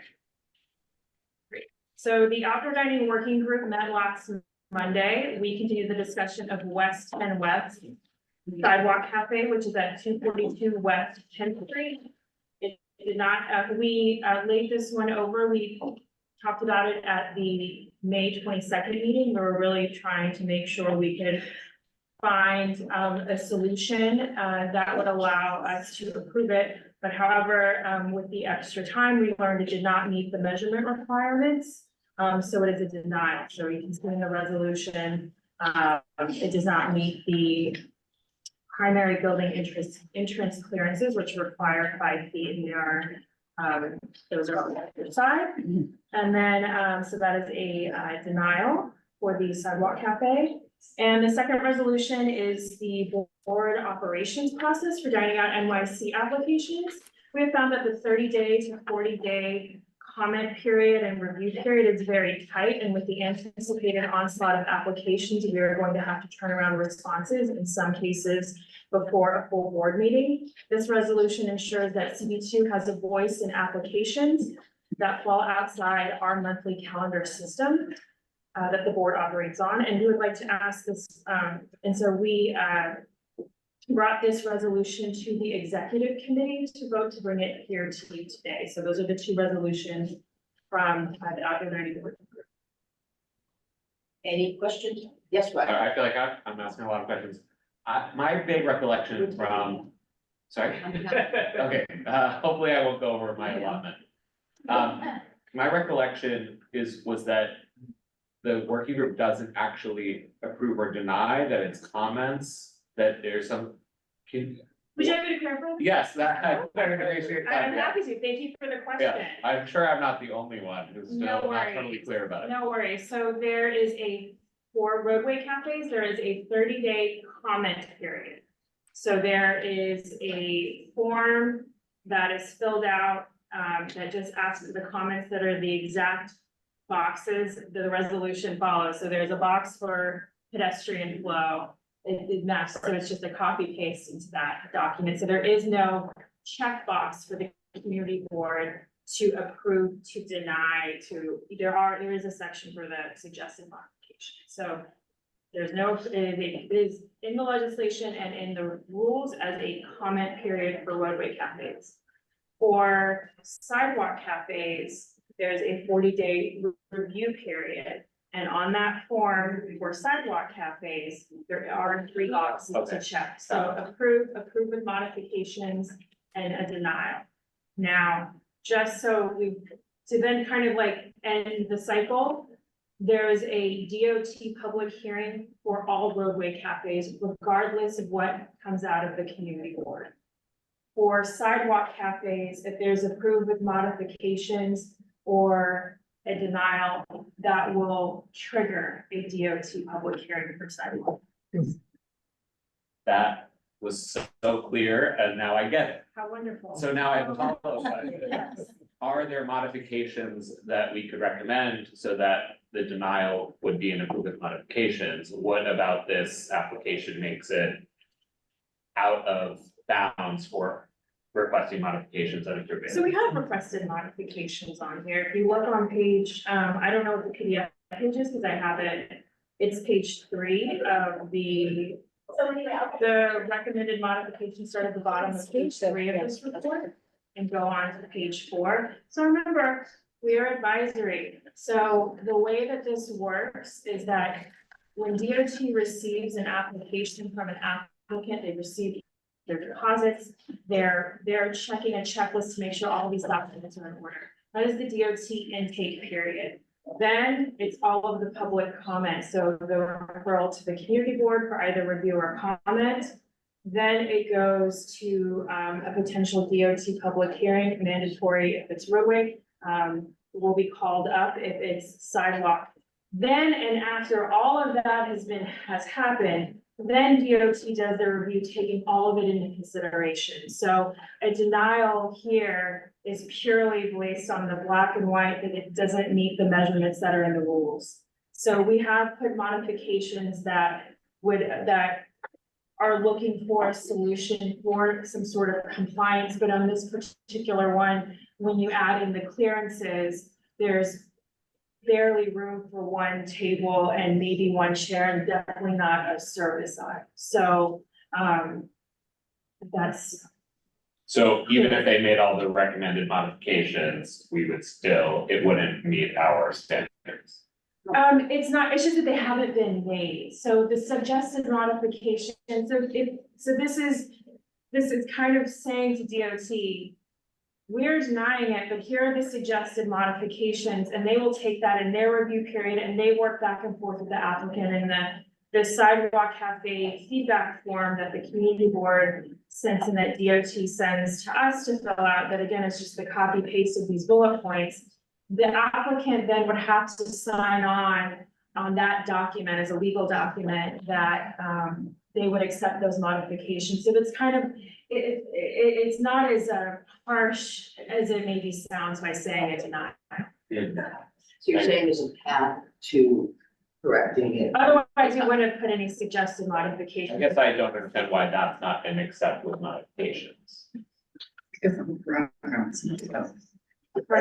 Yeah, it's not our standards, it's the city standards Yeah. of rules. You can go read all the rules. There's certain requirements for clearances, and they don't meet the required clearances. The footprint gets, from what was proposed based on the clearances that were given that I've outlined.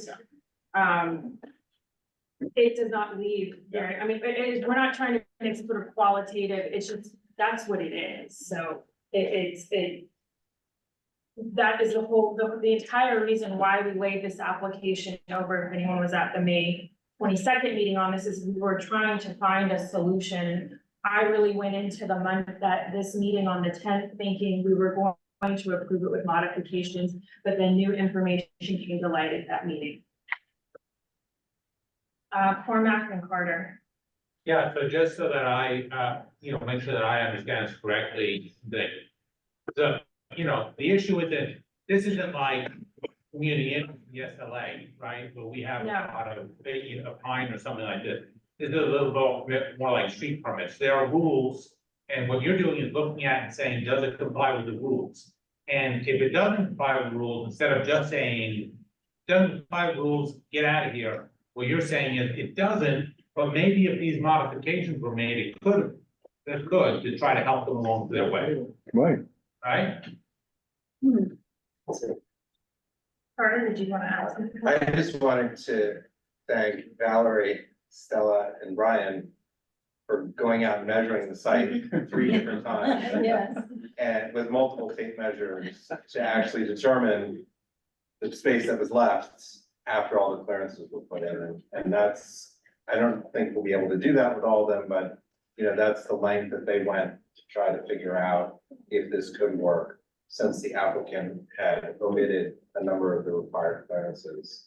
And it was very disappointing for this application that the city's guidelines are not more clear Because if this is the case, they've wasted all this money applying and it won't be approved. And that's, in my mind, a failure of this program that the city is trying to put forward.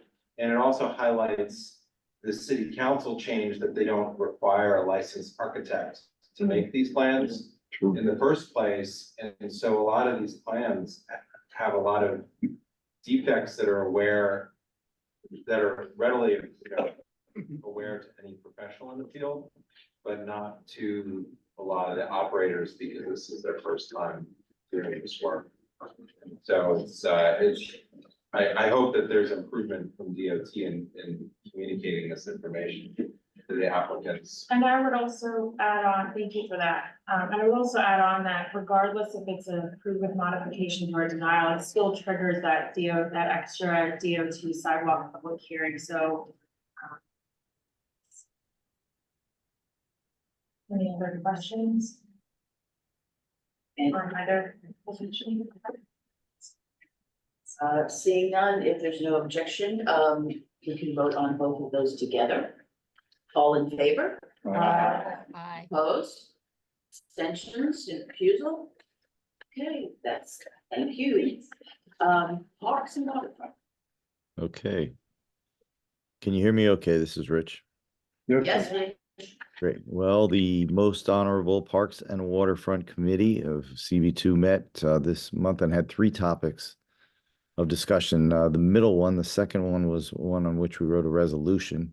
That was a presentation that we heard from the Hudson Square bid, the Parks Department, and the group they hired to design the space, the MNLA Landscape Architects, to discuss an open space portion of the lot at 388 Hudson Street. And so we heard about this. As everyone probably knows, this is a plaza located across the street from J.J. Walker Park on Hudson and West Houston.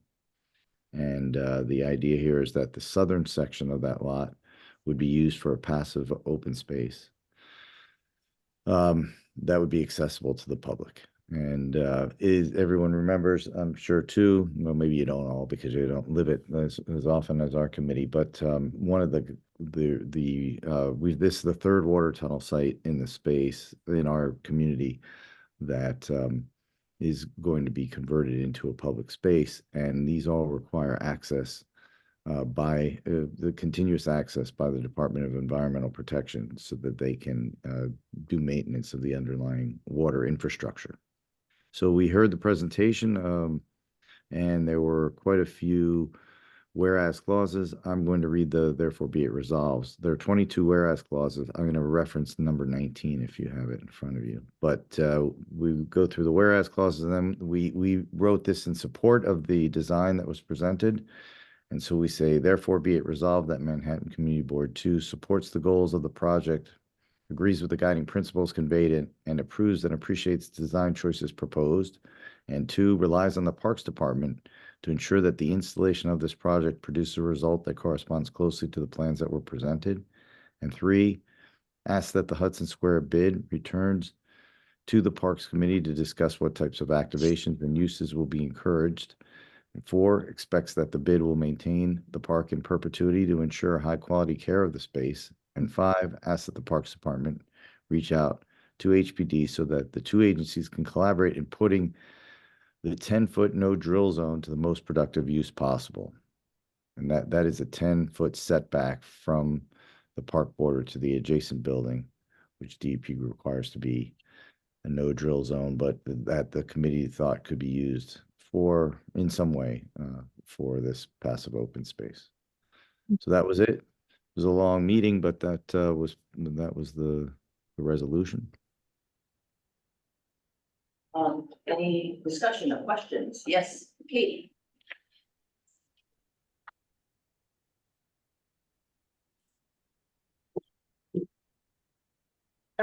Rich, the no drill zone is really something that DEP wants. How has DEP been included? And should you put that somewhere in the resolution or the resolves? Because you say you're going to deal with HPD, but it's really DEP, may have something to say about it as well. Does that come up? I mean, I referenced it in the fifth that we rely on the Parks Department, who's really the committee that's driving this. But we ask that they reach out to the HPD. If you want me to add HPD and DEP and say that the three agencies need to collaborate, that's in the fifth, therefore be it resolved. Yeah, So I'm happy to I add just in recommend- DEP. yeah, I think it might be good. Just our experience in the land use committee is Yeah. that we have to have that discussion with DEP as well. Yeah, that's fine. I think that's fine. This is a weird one because it's parks and it's the bid and it's, but I think if we say these are the three government agencies, that's fine. I'm happy to do Okay. that. Thanks for the recommendation. Thank you. Of course. Okay. Yes. I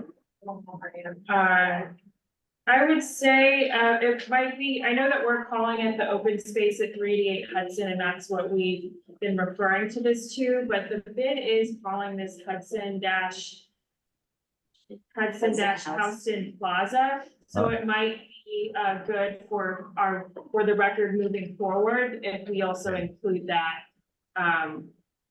notation, so that when this is searchable later on, Yeah. for SEO purposes. I'm happy to add that into the first whereas clause, the Hudson Houston Plaza, yes. Thank you. Yeah. I guess I should know the answer to this, but I don't. Are there any word plaza, does that open it up to more commercial activity? Are there any requirements for that? I mean, I'm just wondering where plaza falls under in terms of the land use provision. Because I just wouldn't want to, because one of the things we discussed was worrying about the commercialization of this space. Because that has happened to other plazas, like in the meatpacking bed area. So, I just think we should check. I can Google that while we're talking. Yeah. That's great. That's an interesting question. You're saying that use of the word plaza triggers a certain. I don't know. I'm asking a question. Well, the two other water tunnel sites are called plazas now.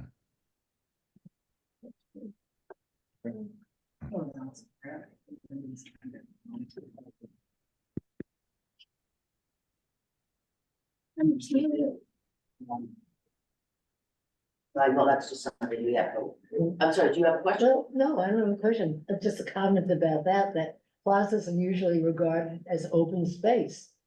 As to what they're used for, I think there's a whole different. Great.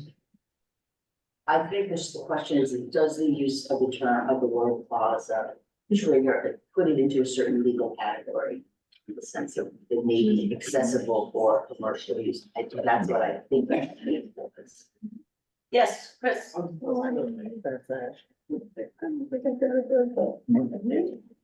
Hi there. My understanding based on all the presentations we've heard has been that, I guess I'm sorry, not quite in the owl.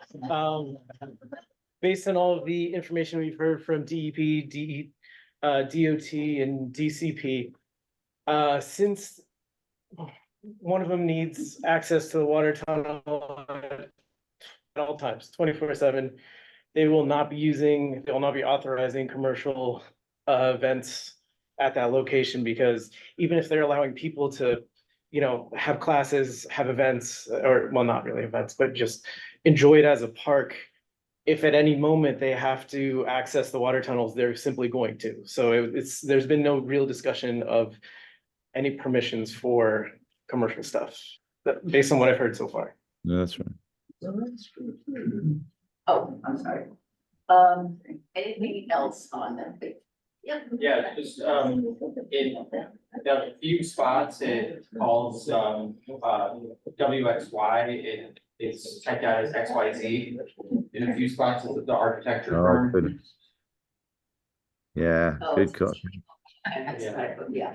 And What's it supposed I to be? also, I was at that meeting in person, but I maybe it's not listed. I'm sorry, yeah, you're right, WXY, I'm sorry, not the XYZ, right, so I'll fix that in the notes. I think it's it's proper in the resolution, but I'll fix it in the notes. And I'll fix the attendance, just that's easy. Thank you. Anything else on this one? Any opposition to voting? All in favor? Aye. Any opposed? Any abstentions or recusals? Thank you. Thank you. Okay, next. Thank you, Rich. And next is street activities. I meant to stand in front of the house. Would you please? We want to hear you.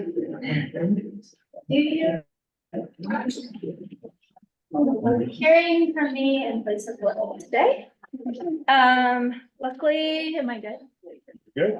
Luckily, I think I have it fairly easy. We only heard 4 new applications this month. What? That's remarkable. Oh. Yeah, in the summer. The first is a production company called Gradient. They came on behalf of their client, Boub Clicquot, regarding a photography exhibit pop-up at 216 Lafayette between Broome and Spring along Petrosino Square. That's taking place now, running from, I think, June 15th to June 25th. We've had issues with this space in the past. YSL was the most recent one that comes to mind. That becomes quite disruptive to pedestrian traffic, creates noise disturbances, not only during the event itself, but during setup, breakdown. We heard some complaints about scissor lifts, beeping to paint the space outside of people's windows. We did unanimously approve it, given or provided that they comply with sidewalk clearance requirements, which Brian is always super helpful with, and agreements that they hold off on the noise until 9 a.m. to mitigate the scissor lift beeping. We're also trying to get, Mark, I don't know if there was any update, but we're also trying to get business contact info for the landlord so that the community can get in touch, because it's the production companies who come for the application and they can only control their specific event. Number 2 is the Meatpacking District Management Association, MDMA. They came to ask for something of a hold on Gansevoort Plaza on July 4th, given that the Macy's 4th of July celebrations will be on the Hudson this year. They're planning an event similar to many they've done in the past, live music, grilled food, alcohol from 2 to 6, but the full breakdown will be done by 8 in time for the 9:15 fireworks. They know the drill. They're always good about getting noise, liquor, etc. Unanimous approval there. Number 3, this is a FIGS event scheduled for July 26th, which I'm not sure about because they didn't show. So that's a unanimous deny. And we also flagged that this specific applicant has had recent violations that the public came and spoke to us about. Last one, Bumble and Bumble glass truck to park on the curb lane of Broadway between Prince and Spring. My guess is in front of Sephora. And July 26th, 27th. I don't know what a glass truck is, but we also don't know because they didn't show either. So unanimous deny. We had quite a few FYI renewals. It's street fair season. So 5 through 15 are FYI renewals. All of these events have been held for many years without any notable complaints. So they're all unanimous approved. I'm not going to talk through all of them, but Whitney Pride Night, Whitney Museum event, thanks Cormac.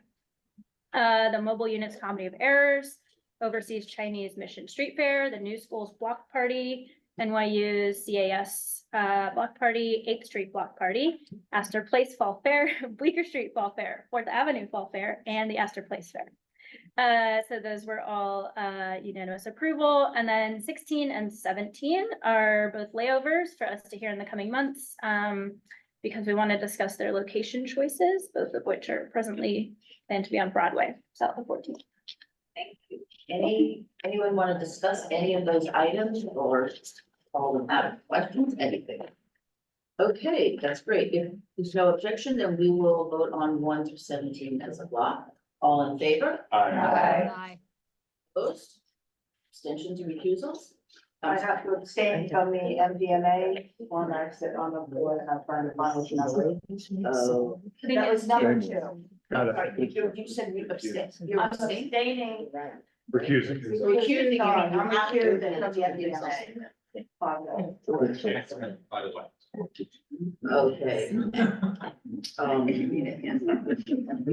And you're right on, your reason to, on number two, she's recusing. I'm a and voting recusing- member of the Meatpacking District Board. That's. Okay. Okay. Thank you, and next is land use. Is that Katie or you? Katie's gonna do it.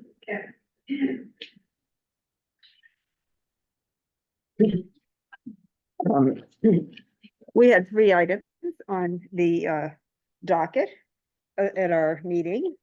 503 Broadway, the applicant failed to appear, but we're in contact, and the applicant will be with us next month, so we'll have a resolution on that. Our number 2, we discussed the HPD's community visioning report for 388 Hudson Street, and we passed a resolution focusing on windows, the rec center that we'd like, the idea about affordable grocery store, materiality, bricks versus concrete, and also the importance of design excellence. And therefore, be it resolved that Community Board 2 requests that New York City Department of Housing Preservation and Development communicate CB2's opinions prominently in the upcoming RFP. That was the second item. And the third item is the City of Yes Housing Opportunity. And I must thank our committee for having so many meetings and scheduling more meetings to come to discuss this in great depth. And also we were joined at the last meeting by Councilmember Marte and Connor Allerton, who's already spoke tonight about this. So we will be meeting again on June 24th. And then we will have perhaps there's some scheduling issue now. We were anticipating the next meeting would be July 10th of the land use, but keep posted on that. But we will be meeting June 24th. Okay, so there's just one resolution. Just one resolution. Does anybody want to do, yes? I have a question. Actually, Why- Ryder, I think. I'm out. Okay. Why do we support large windows but not floor to ceiling windows? How we doing the survey? Well, this is, Anita, you want to help on that, please? Well, it's actually a little written there, because I thought it was CB2 we were talking about in the second. But it's good enough because it came from the survey that they did, and they pointed out that it all clustered around big windows, but people didn't want the floor to ceiling, which is primarily curtain wall construction. These are terms from the visioning report. So it's not really our perspective, we're reflecting what. the Yes, survey and we agreed in the committee that we don't want curtain wall, which is basically floor to ceiling glass. But they showed us a floor to ceiling window with brick or concrete on the Well, side. we don't know how big it is. Yeah.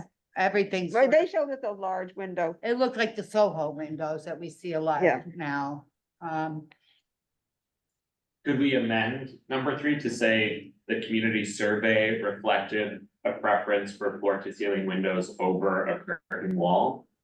So that it's not us taking the.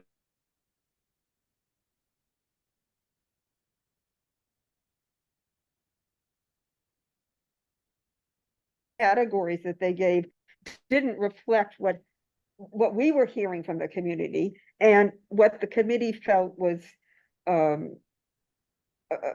better, to be perfectly frank. You know, that they never, for instance, on number 2, they never gave the choice of a rec center, of a Parks Department rec center. We said, why didn't you give that choice? So we're trying to say that that we don't think that their categories were, they didn't have enough categories. They were too restricted. Yeah. And I also don't think that they're not particularly listening, because they're really they have a formula and they have a way of building. And we're trying to shake that, and that's not easy. Yeah. So I think you get it, but we're, you know, we're on the other. Yes. Yeah. That's helpful, thank you. With the recommendation on using brick versus concrete, I was wondering if we know if that would meaningfully impact the cost of the building, and maybe we might want to amend it based on whether or not it would be still reasonably in the same financial realm. Well, Anita is an architect on our committee, so we turn to her with questions like this. I'm certainly not an expert on all of this, but well, first of all, and I'll speak for myself, is I think if you have a design excellence, an architect, you can use any material you want and carry it off. First of all, that would be number one. But number two is we're in a very sensitive area. We have St. Luke's is right across from the park. So we have a very significant historic district, the whole West Village. So I think the idea was that the brick would reflect some of the scale of the historic district. And then on its backside, it has a very modern, different kind of neighborhood. So I think if we could at least get some brick in there and not just a concrete and curtain wall construction. I totally understand from the design perspective, it was your first comment, basically like, they probably will end up costing the same. Is that what you're saying? Oh, I have no idea. Honestly, it could. Who knows what they're building? That's really too early to say. All we can do is take a press and hope. Because I'll keep my opinions to myself after that. Any other comments on this or questions? No. Okay, if there's no opposition to voting, all those in favor? Opposed? Abstentions? Abstain. Okay. Abstain also. I'm sorry, okay. What was the second one, right around? Lift and. Janet? And me too, please. Is that Chris? Oh, was that Chris, or I'm sorry, was that Eddie Siegel? I didn't see. I didn't see, I'm sorry, who on the side of the, okay. Who was it? It was Siegel. Yeah, okay. Raise your hands. I got it, all three. And there's support over here. I understand. Thanks. How many abstentions were there?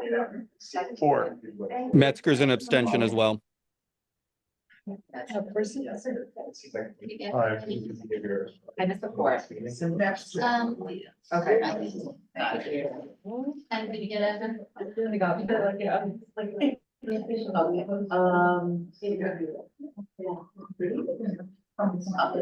Rich, I see your hand is up. Did you have something? Yeah, if you don't mind, I just wanted to just propose the change that Janine had raised and that she and I have been discussing offline.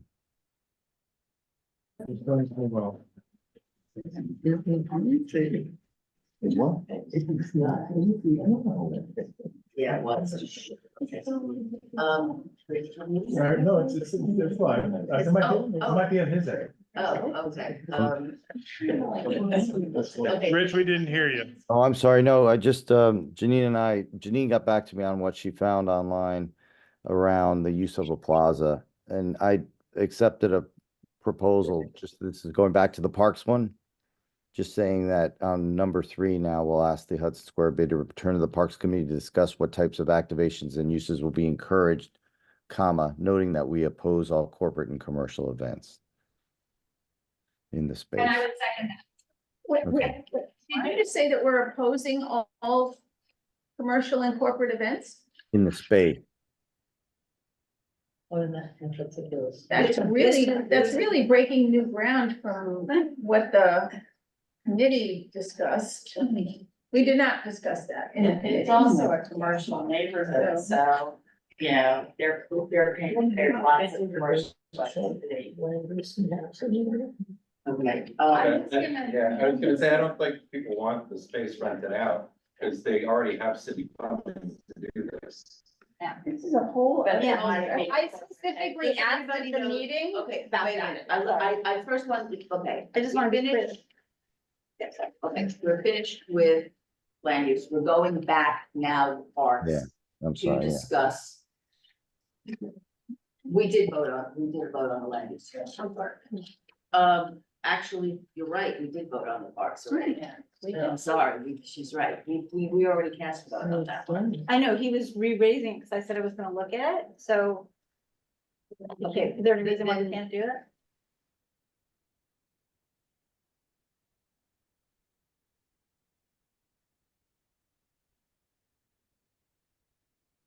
We're going to discuss, go ahead, Janine. Okay, I was at the meeting, albeit via Zoom, and I specifically asked about commercial activation. My concern is that we're constantly, I know, Will is not here tonight, but we're constantly getting stuff for in the meat packing bid and other places where there's commercial activation and it does produce a ton of money and it goes to the bid. And this is an open space that our community, whether you want to call it a park or a plaza, our community has fought this space for more than 20 years. And I would be disappointed to see a space that's adjacent to a high school that has virtually no interior recreation space for a bunch of very large high school students to suddenly be, not be able to access this space because there's a corporate activation that's generating revenue. So that was my question, and we did discuss it at the committee. Not voting. You have a point of. Okay. I guess there was a motion made to reopen, but then we didn't vote on that motion. To That's right. reopen. And then, we did take a vote on this resolution already. Yeah, So well, just kind okay, of- we have to, she is correct, we took the vote. We have a motion on the floor to reopen, we have a second. Do we want to reopen the resolution? So all those in favor of reopening discussion of the resolution? Opposed? Nay. Okay, we're gonna need a roll call. Is it gonna be discussion or just after? We're opening it up, there's a discussion. I raised my hand to discuss. Okay, first we're taking a motion to open it. Yes. If you don't mind, one moment. So yes is to open, no is to keep or both the way it is. That's, well, it may be the same in the end, but it's to open. it up Right, to the- to open up more. Right, but I mean, you know what I'm. Yeah. Otherwise, nothing. So, All those in favor then of reopening? okay, we're gonna do the roll. Yeah. Are we voting about whether we're opening or not? Yeah. My hand is up. Okay. Susan, my hand is up, raised. Oh, it's a roll call, Dr. Smith. We will call on you, we'll call you as we get to you. Carter Booth? Yes. Katie Bordenaro? Yeah. Anita Brandt? Yes. Amy Brennan? Yes. Rich Cacapola? What was that? What Yes. did he vote? Yeah. Yes. Yes. Thank you. Valerie De La Rosa? No.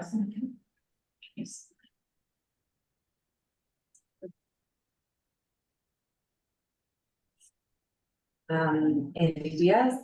No. What's that? Chris Dignas, that was a no. Could you repeat it so that the folks on Yes, will sure. hear it? Thank you. Sure. Shall I do that from the top? No. Okay. Sure. Andy Diaz, no. Chris Dignas? No. No. Arturo Fernandez? Yes. Yes. Mark Fitzgerald? Yes. Yes. Stella Fitzgerald? Yes. Yes. Cormac Flynn? No. No. Susan Gammy? Yes. Yes. David Gruber? Yes. Yes. Ann Hager? Yes. Yes. Juliet Kay? Yes. Yes. Zachary Pizzazz? No. No. Susan Kemp? Yes. Yes. Ryder Kessler? No. No. Jean Kiley? Yes. Yes. Patricia Laria? Yes. Yes. Michael Levine? Yes. Yes. Janet Liff? Yes. Yes. Benjamin Lissman? No. No. Ed Ma? Yes. Yes. Matthew Metzger? Yes. Yes. Erica Olson? Yes. Yes. Donna Raftery? Yes. Yes. Lois Rackoff? Yes. Yes. Bo Riccobono?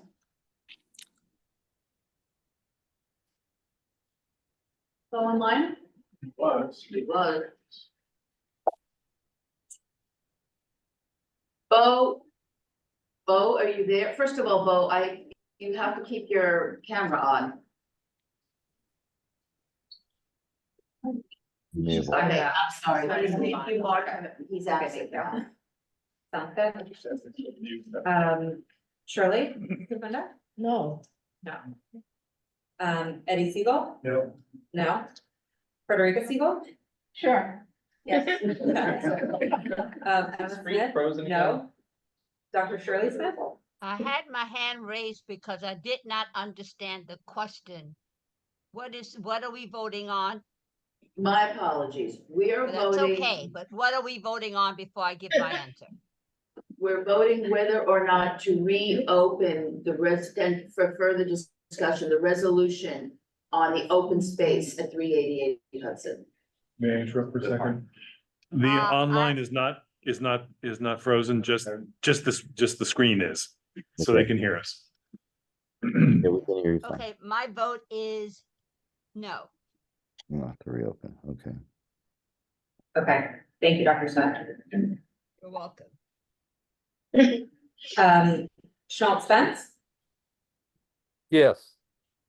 Yes. Susan Wittenberg is not here. Anthony Wong? No. No. Eugene Yu? No. No. That passes. Okay, it passes, so we are going to discuss this part. So What was the count? I'm sorry, point of information? Yeah, sure. One moment. That's 24 yes, 13 no. So, the plazas that people rent out are designated rental areas, of which this is not. So the meatpacking bid is designated by the city to manage the plaza there. The Astor Place is designated by the city to manage that area. There's a revenue sharing model. In Washington Square Park, there are only particular certain spots that you can rent out.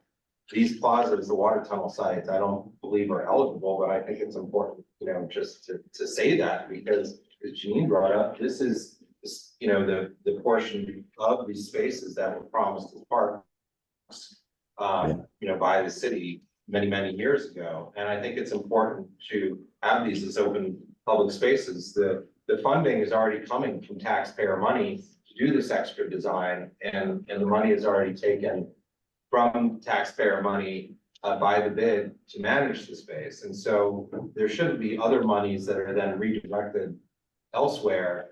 And it should remain open as a park. I mean, there are plenty of other places that people can rent.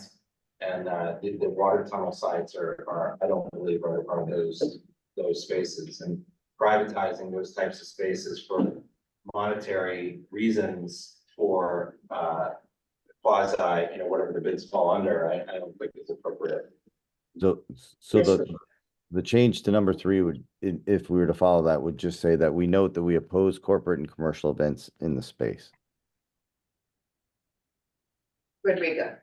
I just want to point out that the money that's generated by the plaza activations in the meatpacking district goes to beautification, sanitation, and safety. No. It's a revenue sharing model.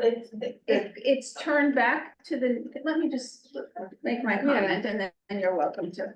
It's turned back to the neighborhood, and the more money that it's a nonprofit organization. And the more money that they make from that, the more they can spend on sanitation, beautification, and safety. But I don't think that there's anything in this resolution that precludes a more leisurely and nuanced conversation about the types of activations and uses. And we ask them to come back to us to discuss. And once we hear what they have in mind, and once we express our own opinions to them, then there's nothing to prevent us from generating another resolution that more specifically delineates the uses that we would like to see. Valerie. I guess I would say, why wasn't this, I was on and off that meeting for various reasons, so I might have missed that part of the presentation. I have heard that presentation as our bid rep on the Hudson Square bid twice before. And it was my understanding that it would be public events. So my question is, why, if this is such an important and key issue, like why wasn't this brought up to the bid at the parks meeting and asked directly to get that answer? And then why wasn't this even included in the original? If it's such a important. Thank you. I can answer that. Okay, hold on. Donna had something. I just wanted to clarify that with the bid, they pay dues, the dues go for sanitation, beautification, what the plaza money be, special projects or something like that. But the dues go for the sanitation and the beautification of the district. And when the plaza is shut down, it takes away from everybody enjoying the open space. Janine. I'm sorry, did you call? I brought this up in business session when we were You're next, discussing, David. and obviously in a perfect world, I would have thought of this question earlier, but I didn't. And we had left it as potentially a follow-up item to reach out to them before this meeting. Obviously, I don't know what happened, or if that happened or whatever, but I don't think there's anything. And I think the reaction was, we wouldn't want that to be the case. So it's a preference. And that's our CB2 resolution is really just, we're advisory. So we state our preferences. They may not always be listened to. David? Yes, hi. So having experienced both with the meatpacking bid and I was representing CB2 on the Hudson Square bid, I bring a kind of perspective to this. I'm really opposed to having any commercial activity. On this particular bid, the Hudson Square bid, I wasn't sure why a business improvement district was in charge of creating active open space on this plot of land. And their answer was, we're going into our pocket and we're going to maintain it. We're really good at maintaining, spaces. And that's our reason for doing it. And it's a good cooperative effort, even though it's a space that normally bids don't get involved with. They do business kind of places, as you can see from the Spring Street park that they put up. It has nothing to do with active open space. So that was their mantra, that they're going into their pocket. Now they want to generate income.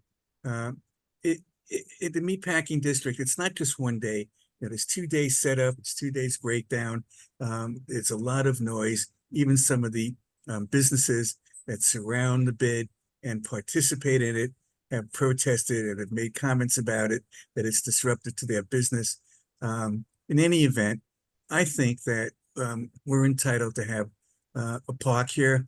The bid says that they're going to handle the maintenance and they're going to handle everything else out of their pocket, and we should leave it at that. That's what they said. I'm really opposed to having any commercial activity in this 388 park that's being created by the bid. Thank you. Let me go to Zach, and then I will come back. Go ahead. So, I just wanted to confirm that the earlier comment that I think it would help with like a huge range of commercial activity that could occur, right? From a brand activation to corporate who are doing public sponsorships and types of events. So I think it might be beneficial if we could get a little more information about what that scope of activities might be, if there are specific ones that are really, or that the committee is really against. I think I would be happy to engage in that at a later meeting, but I agree. I don't think there's enough information right now to draw a really hard line to exclude everything that might have a commercial tinge to it. All right, Valerie, Ben, and then, look, and I'm gonna add. sorry, Richie, Yeah, I'm sorry to interrupt. Go ahead. go ahead. I would just say that, at the public design charrette workshop that was at the Fire Museum, Steve Simon will correct anyone who calls it a park. It is called officially, that type of space is called the open space. And, but the name that the bid has given it on their website. I've shared the link in is the Hudson Houston. So is never going to be a part by that official name. I don't think anyone was just pointing that out. We know. I don't need to be answered, just stating. Yes, Yeah, Barb. please. So there's a difference between programming and corporate activations, and corporate activations are not regular events in any New York City spaces that the public regularly attends, with a handful of exceptions. And those are the locations that we hear in our street activities committee. That you don't have a commercial activation in any of our pocket parks, any of those areas which are comparable to this. And I don't see there's any reason to start, and I think that the reverse is true. If somebody comes later to talk about that, as opposed to why would we even consider that? I think we're approaching this the wrong way. And, you know, again, all these corporations have their own spaces, you know, there's new buildings and doing all kinds of stuff. They have their own rooftops, their outdoor areas, they do not need to take over public space. I just want to pose the question, and to go back to what Chris said, is that because this is a water tunnel site and it is required to be accessible 24/7, is therefore there is no opportunity, there's simply, that is per se illegal to have any sort of commercial, is that true or not? Because we may be Rich can discussing explain. something that's not. Rich can explain what they said about, they really parsed a very fine line about using that open space. And they didn't come up with the exact specifics, but they talked about having things that can be very quickly removed, some seating on wheels. Rich, you remember more details about that? Yeah, so that's why I agree that I just say, if in here we say that we note that, if we note that we oppose the corporate and commercial events in the space, that is not overly specific, that just conveys our concern about it. Rich, can you put the word any in there? Any corporate events and commercial activity? Well, I think if we oppose any corporate events, that becomes more. It is, it would be. It's a reinforcing word. David, you can make a suggestion to him, but this will be amended, just so you know. So the amendment. It's a terrible connection. So the wording is, that's being proposed is ask that it says ask that the Hudson Square bid return to the Parks Committee to discuss what types of activation and uses will be encouraged, comma, noting that we oppose any corporate and commercial events in the space. Okay. It's just, we're just noting that, we're not saying it. If they want to come and convince us of a purpose that is meaningful. Let them come in. They can come in. We have an amendment on the floor, and we have a second for that, then we now can discuss that amendment. Does anybody want to discuss that amendment?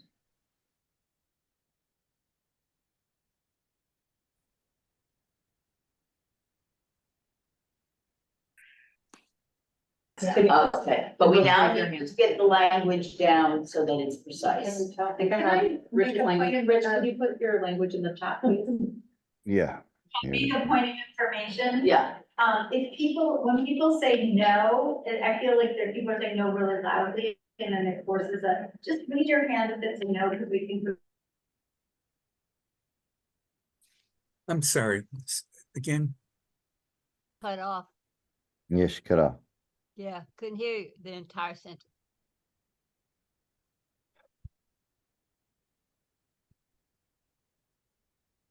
I think we may have that cut off when someone puts something in the chat. I think that's what does it.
This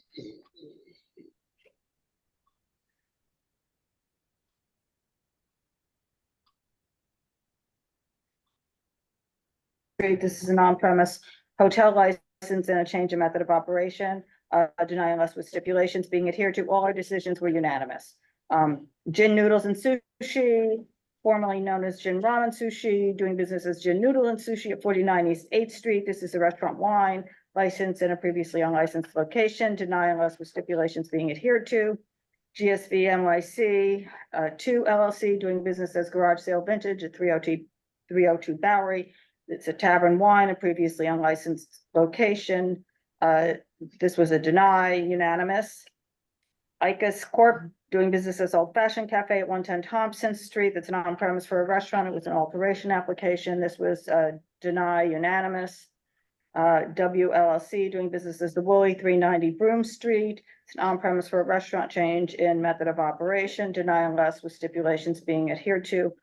And then items 6 through 12 are layovers and withdrawals. And I had one that the committee did not hear, that was for a restaurant wine license. It's basically just a notification and procedural. They had filed for their on premise and we recommended approval of it in May. And now they're just filing for a restaurant wine. They notified us of the restaurant wine in order to get their temporary permit. We have been seeing these and we will be seeing more of them. And that's it. That's all I want. So that's SLA 1. So those are 1 through 6 and then 7 through the end is just. Well, it's one, yeah, I guess it's technically 1 through 5, 1 through 5 and 13, and then 6 through 12. Okay. Does anyone want to call any of those out? Yes. I just have a question. On number 4. Yeah. Is the alteration just the later hours? No, the alteration is to go to the space next door. That's the alteration. They made no notification for the later hours. They should have filed for a change in method of operation. They did not. This was not discussed at the meeting. They came to us in January for that and we recommended not. So this I'm very disappointed. Personally, I'm disappointed in this because this wasn't discussed at the meeting and this came out of thin air. Right. We offered them the exact same stipulations that they had signed with their initial license. And for some reason, despite me saying, in email 3 times, this does not preclude you from returning, today they have not returned the stipulation. So I just gotta say, I kind of hate that, but that's it. Anyone else have any questions? Anyone calling any of those out? Okay, if not, then we will take those as a block. It's 1 through 5 and then 6 through. 1 through 5 and 13. Oh, and 13, correct. And then 6 through 12. All those in favor? Aye. Opposed? Abstentions or recusals? Thank you. Go ahead, number 2. Okay, number 2. We had 23 applications, 8 resolutions, all decisions were unanimous. Gen Manhattan 6, LP 392 Avenue of the Americas. This was an on-premise for a restaurant, previously unlicensed. Deny unless with stipulations. Devamo Partners LLC, doing business as RV at 1012 Morton Street. This is a restaurant wine. Deny unless with stipulations being adhered to. Carter Restaurant Services, doing business as Carter Wine Bar at 35 Bedford. This is a tavern wine, previously unlicensed location. Deny unless with stipulations being adhered to. Solaluna, New York, doing business as Solaluna at 4143 Carmine Street. This is a new on-premise and a previously no, it's not previously licensed. Restaurant with an ancillary bookstore. Deny unless with stipulations being adhered to. That was unanimous. Dala Exclusive Inc., 202 West 14th Street, on premise for a restaurant. Deny unless with stipulations being adhered to. That was unanimous. Sushi by Bar West Village LLC, doing business as to be determined at 107 Greenwich Avenue. That's a new tavern wine sushi restaurant and that was a previous unlicensed location, and that was denied unanimous. Saber Argentino, 57 7th Avenue, it's a restaurant wine, and that was a corporate change, deny unless with stipulations being adhered to. And Two Guys in a Fish Tank, doing business as Chuchi's at 105 West 13th Street. This is an on-premise restaurant, and the alteration was to add sidewalk seating, and that was deny unless with stipulations being adhered to, unanimous. And items 9 through 23 are layovers or withdrawals. Okay, so anyone want to call any of those items out for discussion, questions, whatever? If not, we will take those as 1 through 8 and then 9 through 23. All those in favor? Against? Abstentions, recusals? Thank you. Okay, next is discussion of, this is the letter that has been submitted to all the boards in the central business district that's terms, that's 1 through 6. And it is, as it says, the, encouraging the governor to, follow the law and rescind her decision to, delay congestion pricing from taking effect. Any discussion on this? Anyone who would like to? I know there's been a lot of talk, so anyone want to discuss it at this point? Yes. Are you asking, are we voting to support this letter? Are we voting to write our own letter? Yes, you're asking this, so I would sign this letter is being, if approved, will be signed by the chair. Okay, got it. Just format. That's a vote. I think that's premature because we haven't even had a chance for people. Actually, our bylaws require us to go around once before we vote. I'm sorry, Valerie has that. Yes, Valerie, and then I'll. I just wanted to answer Amy's question and to clarify at exactly, and I don't know if you said this, and I apologize, I just walked back in. That we voted to send this to the full board. It was not sent with a recommendation of an action either way. But to send to the full board to discuss. To discuss if we're going to sign. If you want to support this, and therefore I would be a signatory. Okay, let me, I have a point of information on something you had said. Are you saying that the governor is not within her power to do this? Because you said that she had to follow the laws. well, that's what the letter states, that to adhere to existing state law. That's the letter. Okay, I'm just asking, I mean, I know there were discussions. I'm not making a personal judgment on it. Let me go to Katie and then I'll come back to you. I just, going to say this is a very, I don't know, fraught topic, and I am going to vote no, because I have raised questions for a long time about the applicability of exemptions to disabled people like myself, and does not equally, we don't have equal access to the exemption. So I am voting no, and I want to explain why, because I don't want people to get the wrong impression, or, I'm voting out of very personal concerns, in addition. Okay, Ryder, and then I'm sorry. Okay, well, or I will pass. No, I guess I would be remiss to not say, if there isn't really going to be a robust discussion, I just would strongly encourage folks to vote in favor of this. It's been voted for by boards 5 and 6. It's passed through the transportation committees of CB3 and CB4, and will come to a full board vote at those boards in the coming week. Congestion pricing is essential policy to provide $15 billion of improvements to the MTA through service and accessibility, as well as to actually reduce congestion, to speed buses. Our buses are the slowest in the country, to speed the rides of people in cars, to improve safety of the streets, and the cleanliness of the air, and to reduce emissions. So, we can't just rely on some alternative funding for the MTA. We actually need the tolling to achieve the congestion part of congestion pricing. And I want to focus specifically on the bus speeds. This is a particular interest to me and my mother, who is immunocompromised and has rheumatoid arthritis, can't take the subway because of the stairs. She has a car, but she takes buses to her doctors and to the theater, and she waits for 20 minutes plus for a bus to come, and then the buses crawl through traffic. And, so, my parents as car owners, are very hopeful that congestion pricing will start, as planned on June 30th, so that she can actually get where she's going and doesn't have to stand in the heat or the cold. So that's just my perspective, but, I hope that the board votes in support of this. I had Eddie first and then I will come back. Yeah, thank you. I also deep support of signing on to this letter for a lot of the reasons I mentioned, so I won't re-up them, but I was deeply enraged when the governor made this announcement.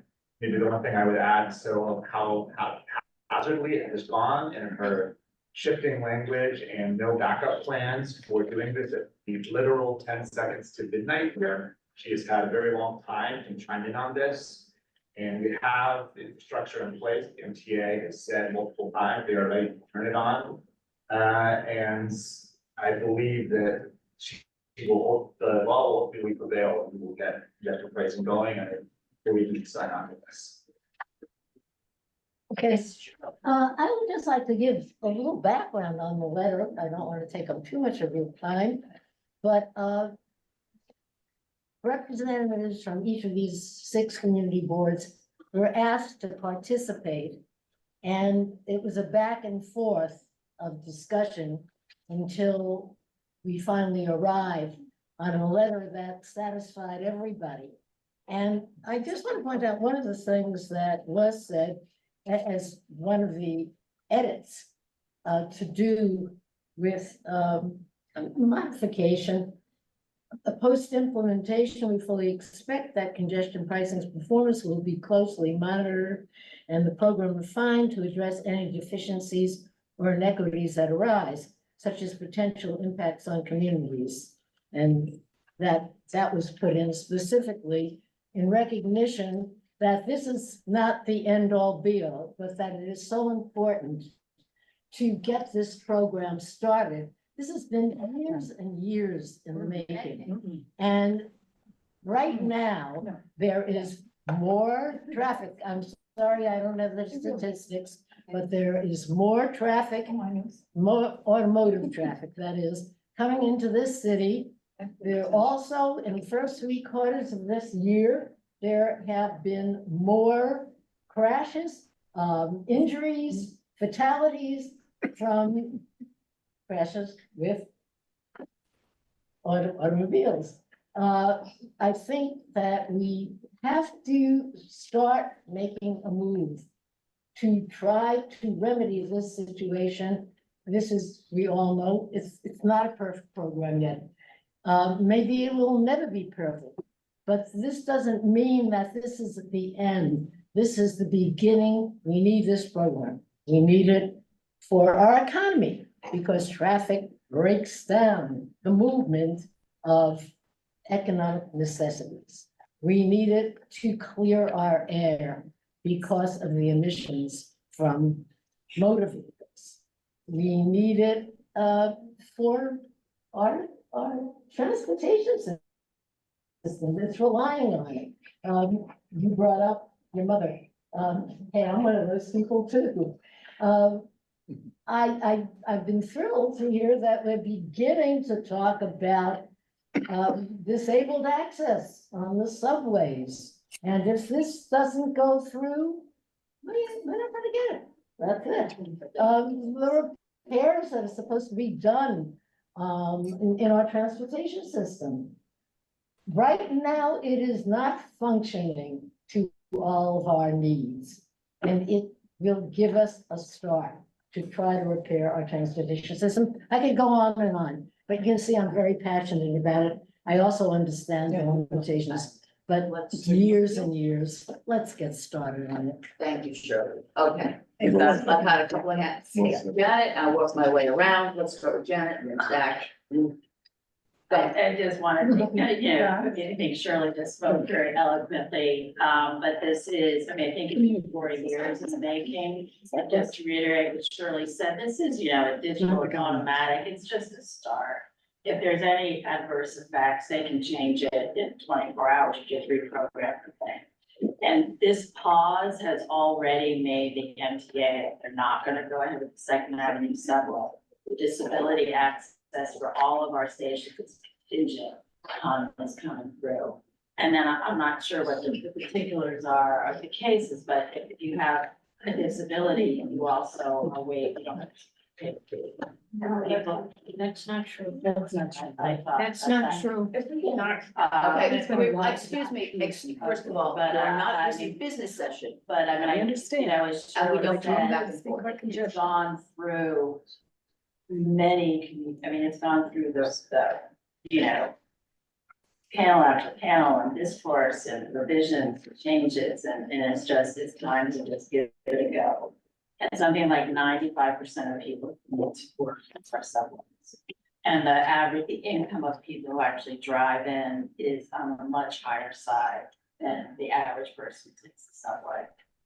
I mean, the city lives on the subway. We're already in a mess and we would just be screwed if it doesn't continue. Thank you. You raised your hand. Oh, sorry. Similar to many of the comments today, we've pointed to the Kathy Hochul's rapid reversal of congestion pricing. I think if we learned anything from the Hudson Tunnel, the Gateway Tunnel project, is that if the governor pulls something back, like Chris Christie did, it took literally 10 years. The tunnel should be done by now, and they have barely broken ground in building the tunnel to replace the Amtrak and New Jersey Transit tunnel. Twice in the past week, there have been massive delays through Penn Station due to aging infrastructure, and the subway is clearly just that. A couple other statistics to share. We don't just represent ourselves, but we also represent our community. In Manhattan, 80% of households do not have cars. That is a huge number, and we should really be thinking about those people in our community, most of whom, as I mentioned, are relying on the subway, on buses every day to get to where they need. And just one other point on capital improvements, I think right now people are really excited to see the progress the subway is making on accessibility. You know, also decades later than they should have been doing that based on the settlement that they made with the ADA. However, all those new elevators at West Fourth Street, at 14th Street, that are in our district, making these stations so much more accessible, have the potential for work to stop, as the subway will need to prioritize safety improvements and cut their accessibility services. So strongly in support of congestion pricing, and certainly to be voted yes on the letter. Valerie, who's next? Thank you so much. Let me turn my video on. I, wasn't planning to, it's great that I'm going after Zach, because what I wanted to say, kind of hammers on a point that he made, that this is not just about us, that it's about our community. Well, for the second time this week, we have not publicly noticed that we were going to have this discussion. It was not on our calendar, it is not on our website, it was not on our email blast. So no one showed up for the public session this evening to speak in favor or against what has happened. And I'm really disappointed that that has happened, because I think that is a dereliction of our duty to the community. This may be one of the only places where they could have a voice, and I just feel as though we completely did not accomplish that this week. And I did bring this up at exec on Tuesday. Yes, right. To that point, I just would remind folks what we heard at the beginning of this meeting, which feels like a long time ago now, that Senator Hohensiegel said he got more comments in favor of congestion pricing than he had on any issue in his decade plus in office. And Kevin also talked about Congressman Goldman's record, or very, very high volume of inquiry calls in favor of starting congestion pricing. And so I think as representatives of those constituents, it behooves us to act as they are requesting the state legislators to act and the congressman to act in supporting congestion pricing start. Oh, I'm sorry. It's okay. Go ahead, please finish. I also want to point out, as someone who was on the call with the other community boards with Susan and with Shirley, that one of the main points of this letter really wasn't about it actually going to the governor. It was about the media heads, and that they saw this going wider than like the New York Times, et cetera. And so that somewhat has happened. If you look, NBC New York, Andrew Seth did I think a block B story on it. And it's kind of accomplished, and I'm just kind of speaking of objectively what that is, like, it's kind of accomplished what it's looking to do with the signature, and that it's community boards are uniting, they had a draft of the letter on the screen. So it's kind of accomplished what, at least that part, and it was initially meant, again, this meeting happened on June 7th, which is 2 days after the governor's announcement on Wednesday the 5th. That it was intended for it to go to the MTA Board of Directors, that June 24th meeting, I believe it is, or it's next week. But we have now since learned in the days from the news cycle and Twitter and all X and all of those things that there's not, I'm not certain that anything coming out of that meeting would change anything that Board of Directors. So addressing it to the Board of Directors seems kind of removed. Since it seems to be the governor that has the power. Anyways, just kind of stating that it's kind of accomplished what it was supposed to already. Exactly. I've got lots of hands. Okay, I'm gonna work around. Amy? Yeah, just want to piggyback on what Val said. I think she made an extremely important point. I would add to that, not only did nobody know about it, but there wasn't even no description about what this letter was. I did come to the exec meeting, I'm not on the exec, but I didn't really know what was gonna happen with this letter. I saw the letter, I assumed we were gonna vote on it, but it's also good to give a context within the board meetings, and when we have a letter that we're gonna vote on it, a little history about how, you know, Shirley, you guys met, and that, people talked about it. That would be super helpful, rather than just putting something in the business section, because I don't remember seeing any copy that described why that was there and what we were gonna be doing, which is why I asked the question, are we voting on this to get a signature on it? To Valerie's point, which I think is super important, and I'm really glad she said it.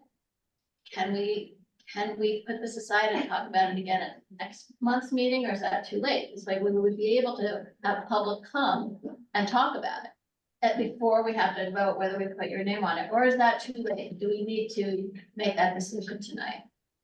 I think it is to our advantage to make that decision tonight. Okay. I want to be clear, we have had this has been discussed in Transportation Committee. I know, I'm This looking is, at this is flows. Sorry, did I have some?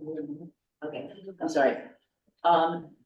This is not us taking an action outside of having passed a resolution. We've had public hearing, we've had debate on whether or not to support congestion pricing. The reality is That's not congestion true. pricing is. That's not true. We have not supported this plan. This board failed. I did in not providing say the we comment. supported congestion price. That's right, plan. but not this I said we plan. supported the concept. That concept, as it was realized in legislation, only exists in the form of, it only exists right now in the form of legislation that was passed. If you want to see it happen, become a reality in the near future, then you would have to support having the legislation take effect. I'm not saying we cannot have a discussion about ways to modify the legislation and address things that we think are wrong with it. But right now, the only possibility for congestion pricing to take effect is for the legislation that has been Just a passed. point of order, I think you need to step down from the chair position because you're editorializing now. Okay, can I finish? She's responding to me, can I No, but finish? she's editorializing and giving opinion. That's not the role of the chair. Okay, but right now, can you just wait till I finish? I mean, just saying that's not the role Okay, of the chair. so the reason I'm saying this is that I agree with all that, and I'm on the Traffic and Transportation Committee, but having resolutions that support the idea of congestion pricing and signing on to a letter that's very specific about, calling out the law, et cetera, doing all that kind of stuff. I agree. The community should still be able to weigh in on should we. For instance, Katie made a good point about why she's not voting for it. Maybe other members of the community want to make that point. All I'm saying is our job is to give a forum for the community as well, and we're not. And that's all I'm saying. You certainly can make a motion to send this No, to. I'm asking you, I'm not necessarily making a motion, I'm asking, is there a Make the time? motion. Is there a time Is there some kind of time constraint? That's what I'm asking. I'm not gonna make it. Yes. I have my hand up when I have a chance. No, I don't mean like 10 PM. I meant, do we have to decide on this tonight? I'm sorry, where did you get the June 30th? Did you? June 30th is the date that. I'm sorry, that's right, that's right. It's already been set. already been stuck. Yeah, I don't know that the June Start 30th, July because I'm not, there isn't a hard date by which we were expecting this to come out. The thinking is that as boards have an opportunity to look at this letter and choose to sign on, that it would be coming out first. You had 5 and 6 because their meetings were first, and then we're next, and then you have 3 and 4 that we'll be discussing it. And that it would be a rolling, so as they came out, it would continue to have people's attention. If someone feels that it would be, that our community would be better served, that's your right to make a motion that this should not be signed at this time and that it should go to Transportation Committee for further discussion. I think this should, I'm not gonna make that motion because I think I want this to pass and I think it should be passed. I just think it's what what Val brought up is really important and that we should keep, this is a good example of something that next time we might do different. That's what I'm saying. Actually, I'm going to let Cormac, and we have Porter, and then I will come back to you. Excuse me, you also have David Gruber. Okay, actually, let me go to David Gruber first, then, because he had some stuff. Go ahead, David. I lost my computer, so that's why. David Gruber, go ahead. Thank you. Now, personally, I'm in favor of congested pricing, but I think Valerie makes a compelling argument as a community board. I mean, excuse me, I'm sorry. If the community board is viewed as I do, as a liaison between the government and the general population of our district, I think that we have an obligation to open this up and have a forum and let people voice what they think. I don't think the older resolutions have to be continued. I am for tabling this. I'm backing what Valerie had to say. Thank you.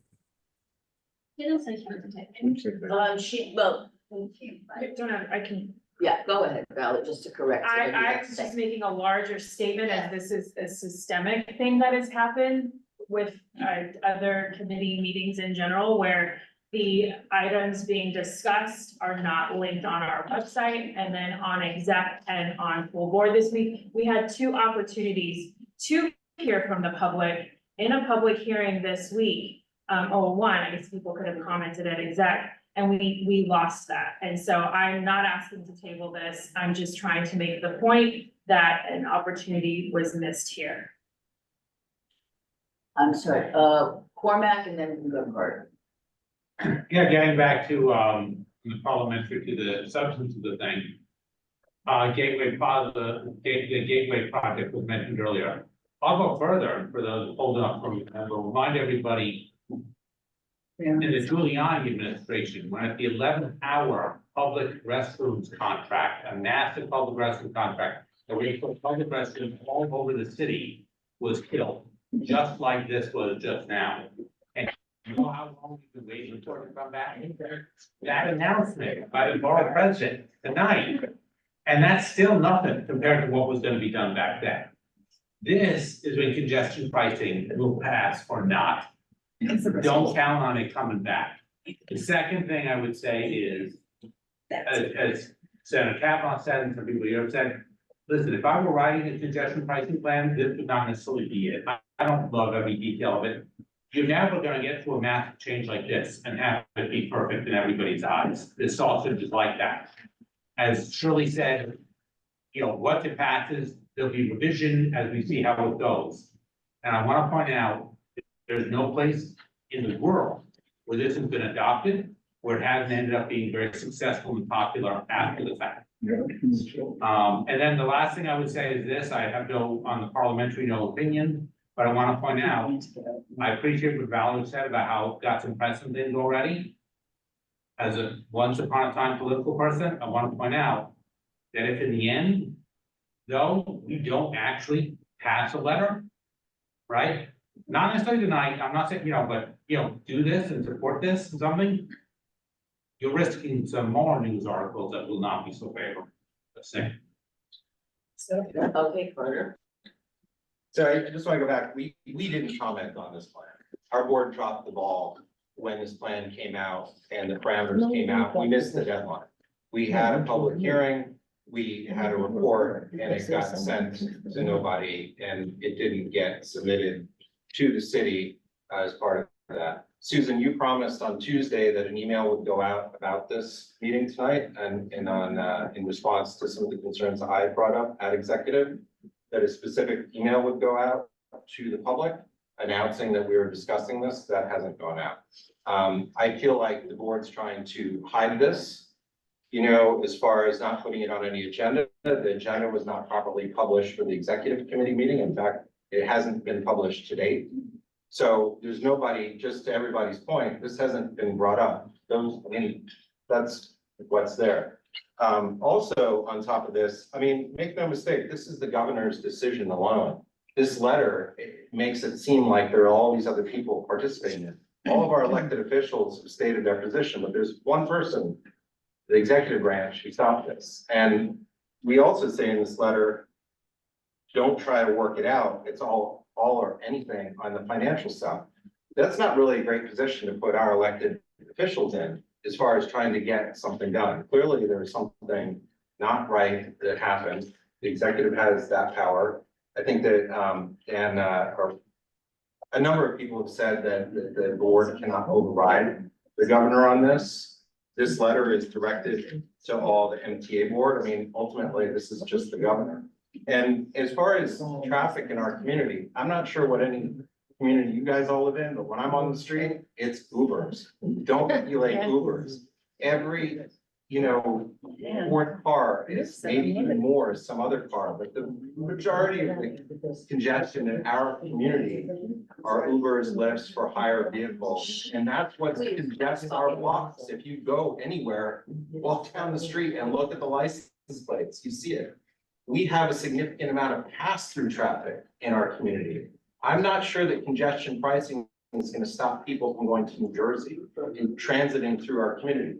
They're just going to go somewhere else. That is, from an environmental justice perspective, that is horrible. We ignored our board, specifically in your closed door meetings with the other community boards, CB3's request for environmental justice, some mitigation for all of the housing, public housing that's along the FDR. The FDR is the only place that you can cross through to go up to the George Washington Bridge if you want to go to New Jersey and avoid the congestion pricing toll.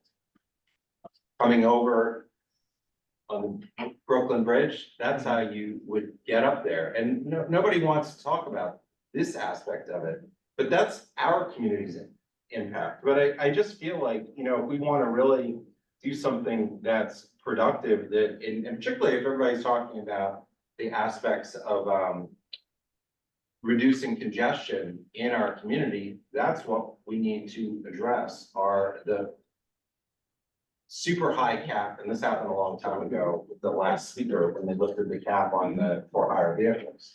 But with all that said, you did say that an email would go out during our executive committee. And Mark, I don't think you were on the whole meeting, but this was discussed. No, I wasn't. I'm sorry. Right, so this was discussed, and it was brought up there, and still nothing went out to the public. Other boards heard, testimony on this from the public. We haven't. I think everybody here would want to be informed from all those issues, and we dropped the ball the last time. I think we just do it right. The time sensitivity on this doesn't exist. When this letter was drafted, it was for, as Valerie pointed out, for the MTA board meeting. Doesn't seem they have the power to override this. So I just don't think that we should sign it. Just to say no. Okay, let me call on Shirley and then I will call on Janelle. Yeah, I just do want to address the final congestion pricing plan and why there was not a resolution. We actually had a very thorough public hearing and had much input. In fact, there was so much input, much to do with, I hate to say self-interest, but there was a lot of that. And so it would have been extremely, and at the time, the committee discussed that and came to the conclusion that it would have been really almost impossible to take a position of get rid of this part of congestion pricing for this interest group, but keep it for this interest group. And so it was decided instead to issue a report, and the report was very thorough, and it covered every single point that was made in the public hearing, whether in favor or versus congestion pricing. And that seemed to be the better way to go, because we really could not make any decision as to whether we should give this particular group a pass or that one, okay? The report. to the But it was board. definitely a It was public sent to hearing, Daniel. and there was a very big report. Okay, that's right. And I want to, Chanel, And then One. Dr. Smith as and well. then Dr. Smith, thank you. Chanel, you're next. The urgent thing is to get our board on the record as to the matter of the delay. It's not even the congestion pricing we're talking about. We're talking about undoing the delay, as it were. And that needs to be done right away. And we can have hearings until Easter, and the same conclusion is going to come, that we want congested pricing and we want it to happen with dispatch. And therefore we should send this letter based on the fact that we've had the hearings and people have expressed their views about congestion pricing. I'm sorry, who was next? Dr. Smith. Dr. Smith, please. Yes, hi. I want to just respond to Shirley's last comment. Do you have, is it possible to see, Can you get a speak copy louder, of the please? report as a result of that meeting that you had in transportation, where you had a public meeting with the community and other people? She's asking about the report. But what is she asking? Dr. Smith, could you repeat a little louder, please? Yes, Shirley said, made reference to she's already done something in the transportation committee and they have a report. I'm asking, may I see a copy? Is there, can I see a copy of that report? Oh, That's of what course I'm you can asking. see the copy. It went to the full I'm not a board. member of the committee. It went to the full board, Shirley. Uh-huh. You No can matter where surely it see a went, copy. may I get a copy? I obviously didn't. Yeah, of course you got a copy. Every board member got a copy. Look it up. We'll package. get you, yeah, no, it did go to, it would have been part of the package, but we will send you an additional copy. Thank you. That's all I'm asking. Thank Okay. you. Sorry, first I just wanted to thank the exec board for sending this over to the full board. I know there was a little bit of debate about what to take a stance, but I just appreciate that it came to the full board. We're having a very rich discussion about the pros and the cons. There's already been said about the benefits of the program. Definitely the air quality in Manhattan is some of the worst I've ever lived in. So I think the program as a whole makes sense. Also, just trying to move 8 million, 20 million people, you can't do that with cars. That makes absolutely no sense. I think that's already been talked upon. But I think there's already 2 community boards that signed on to this. I think in order to keep that momentum going, we should sign on to it as well. It does feel like a timely conversation to have, and I really don't see a reason for us to delay it. So I support the resolution and the letter as is and voting on it today.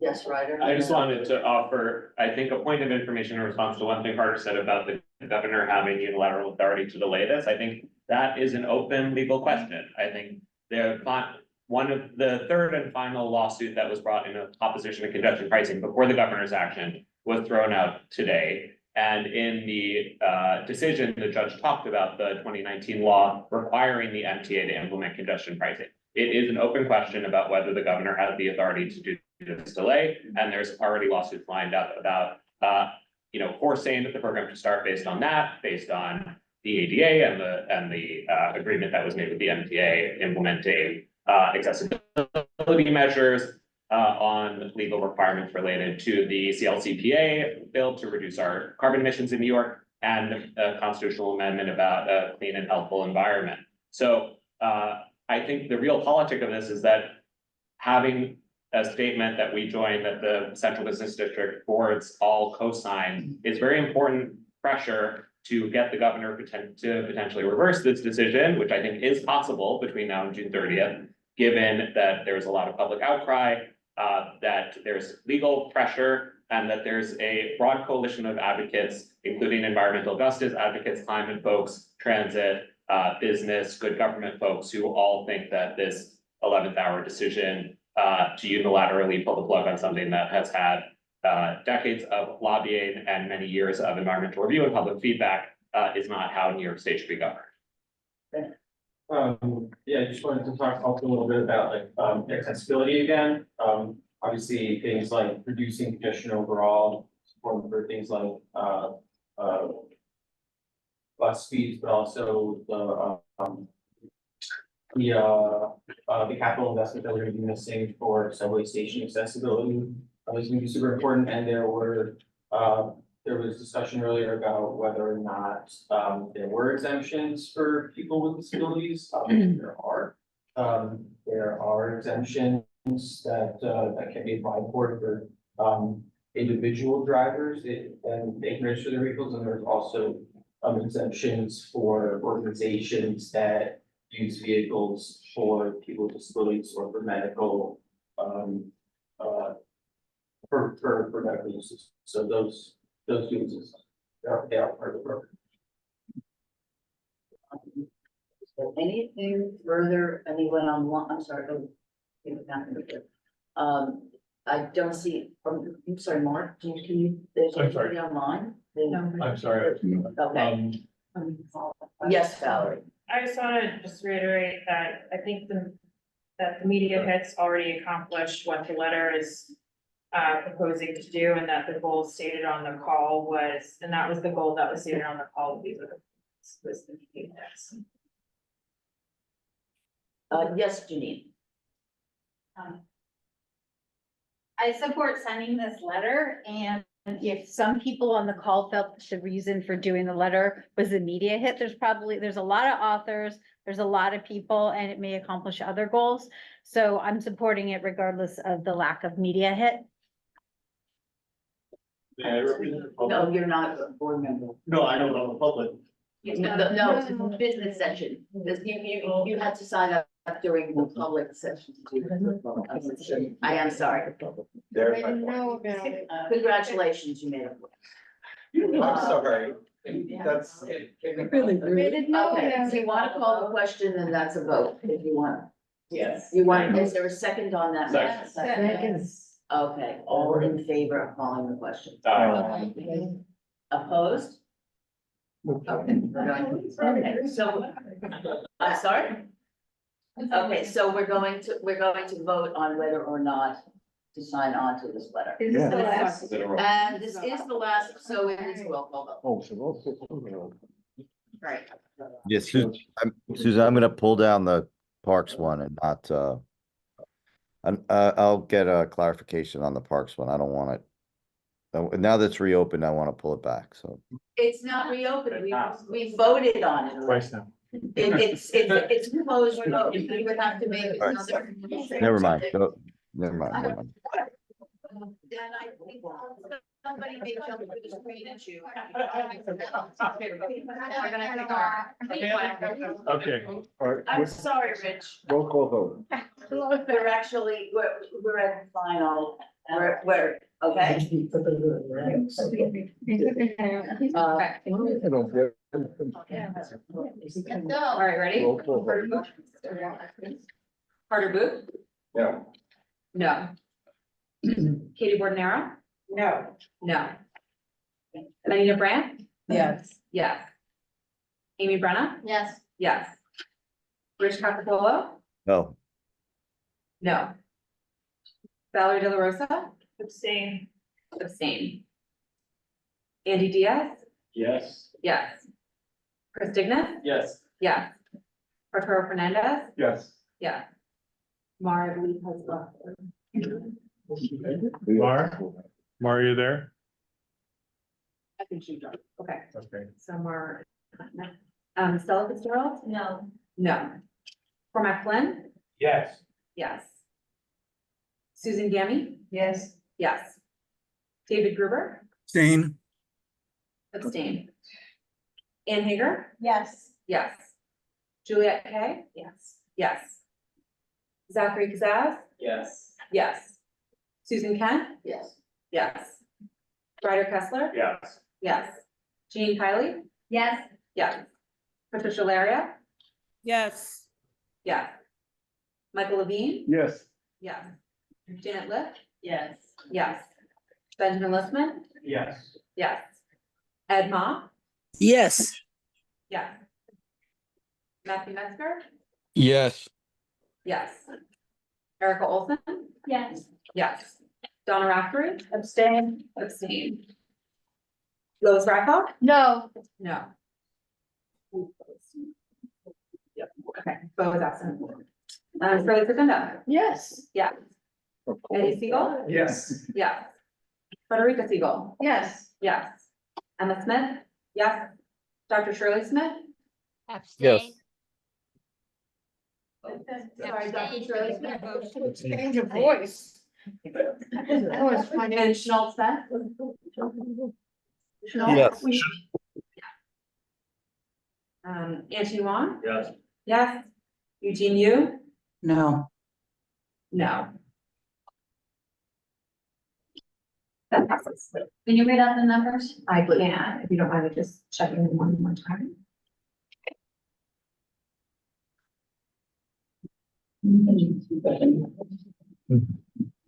Okay, that's 26. Yes. 26 yes, 6 no, 4 abstain, for a total of 36 votes. We've lost 2 votes since the beginning of the meeting. 36 by the way. Is there any new business? Oh. We have new business? I forgot to add in my reports on, announcing a new business that, Stella Fitzgerald has agreed to be a vice chair of the outdoor dining. New business, if not a motion. Sorry, can you say that again? It was hard to hear you. Say? Stella Fitzgerald is now the vice chair? Yeah, she's Of the- the vice chair of the outdoor dining working group. Okay. Got that? Oh, yeah, I didn't see. Sorry, I missed that. Good game, good game. How about Laura? Yeah.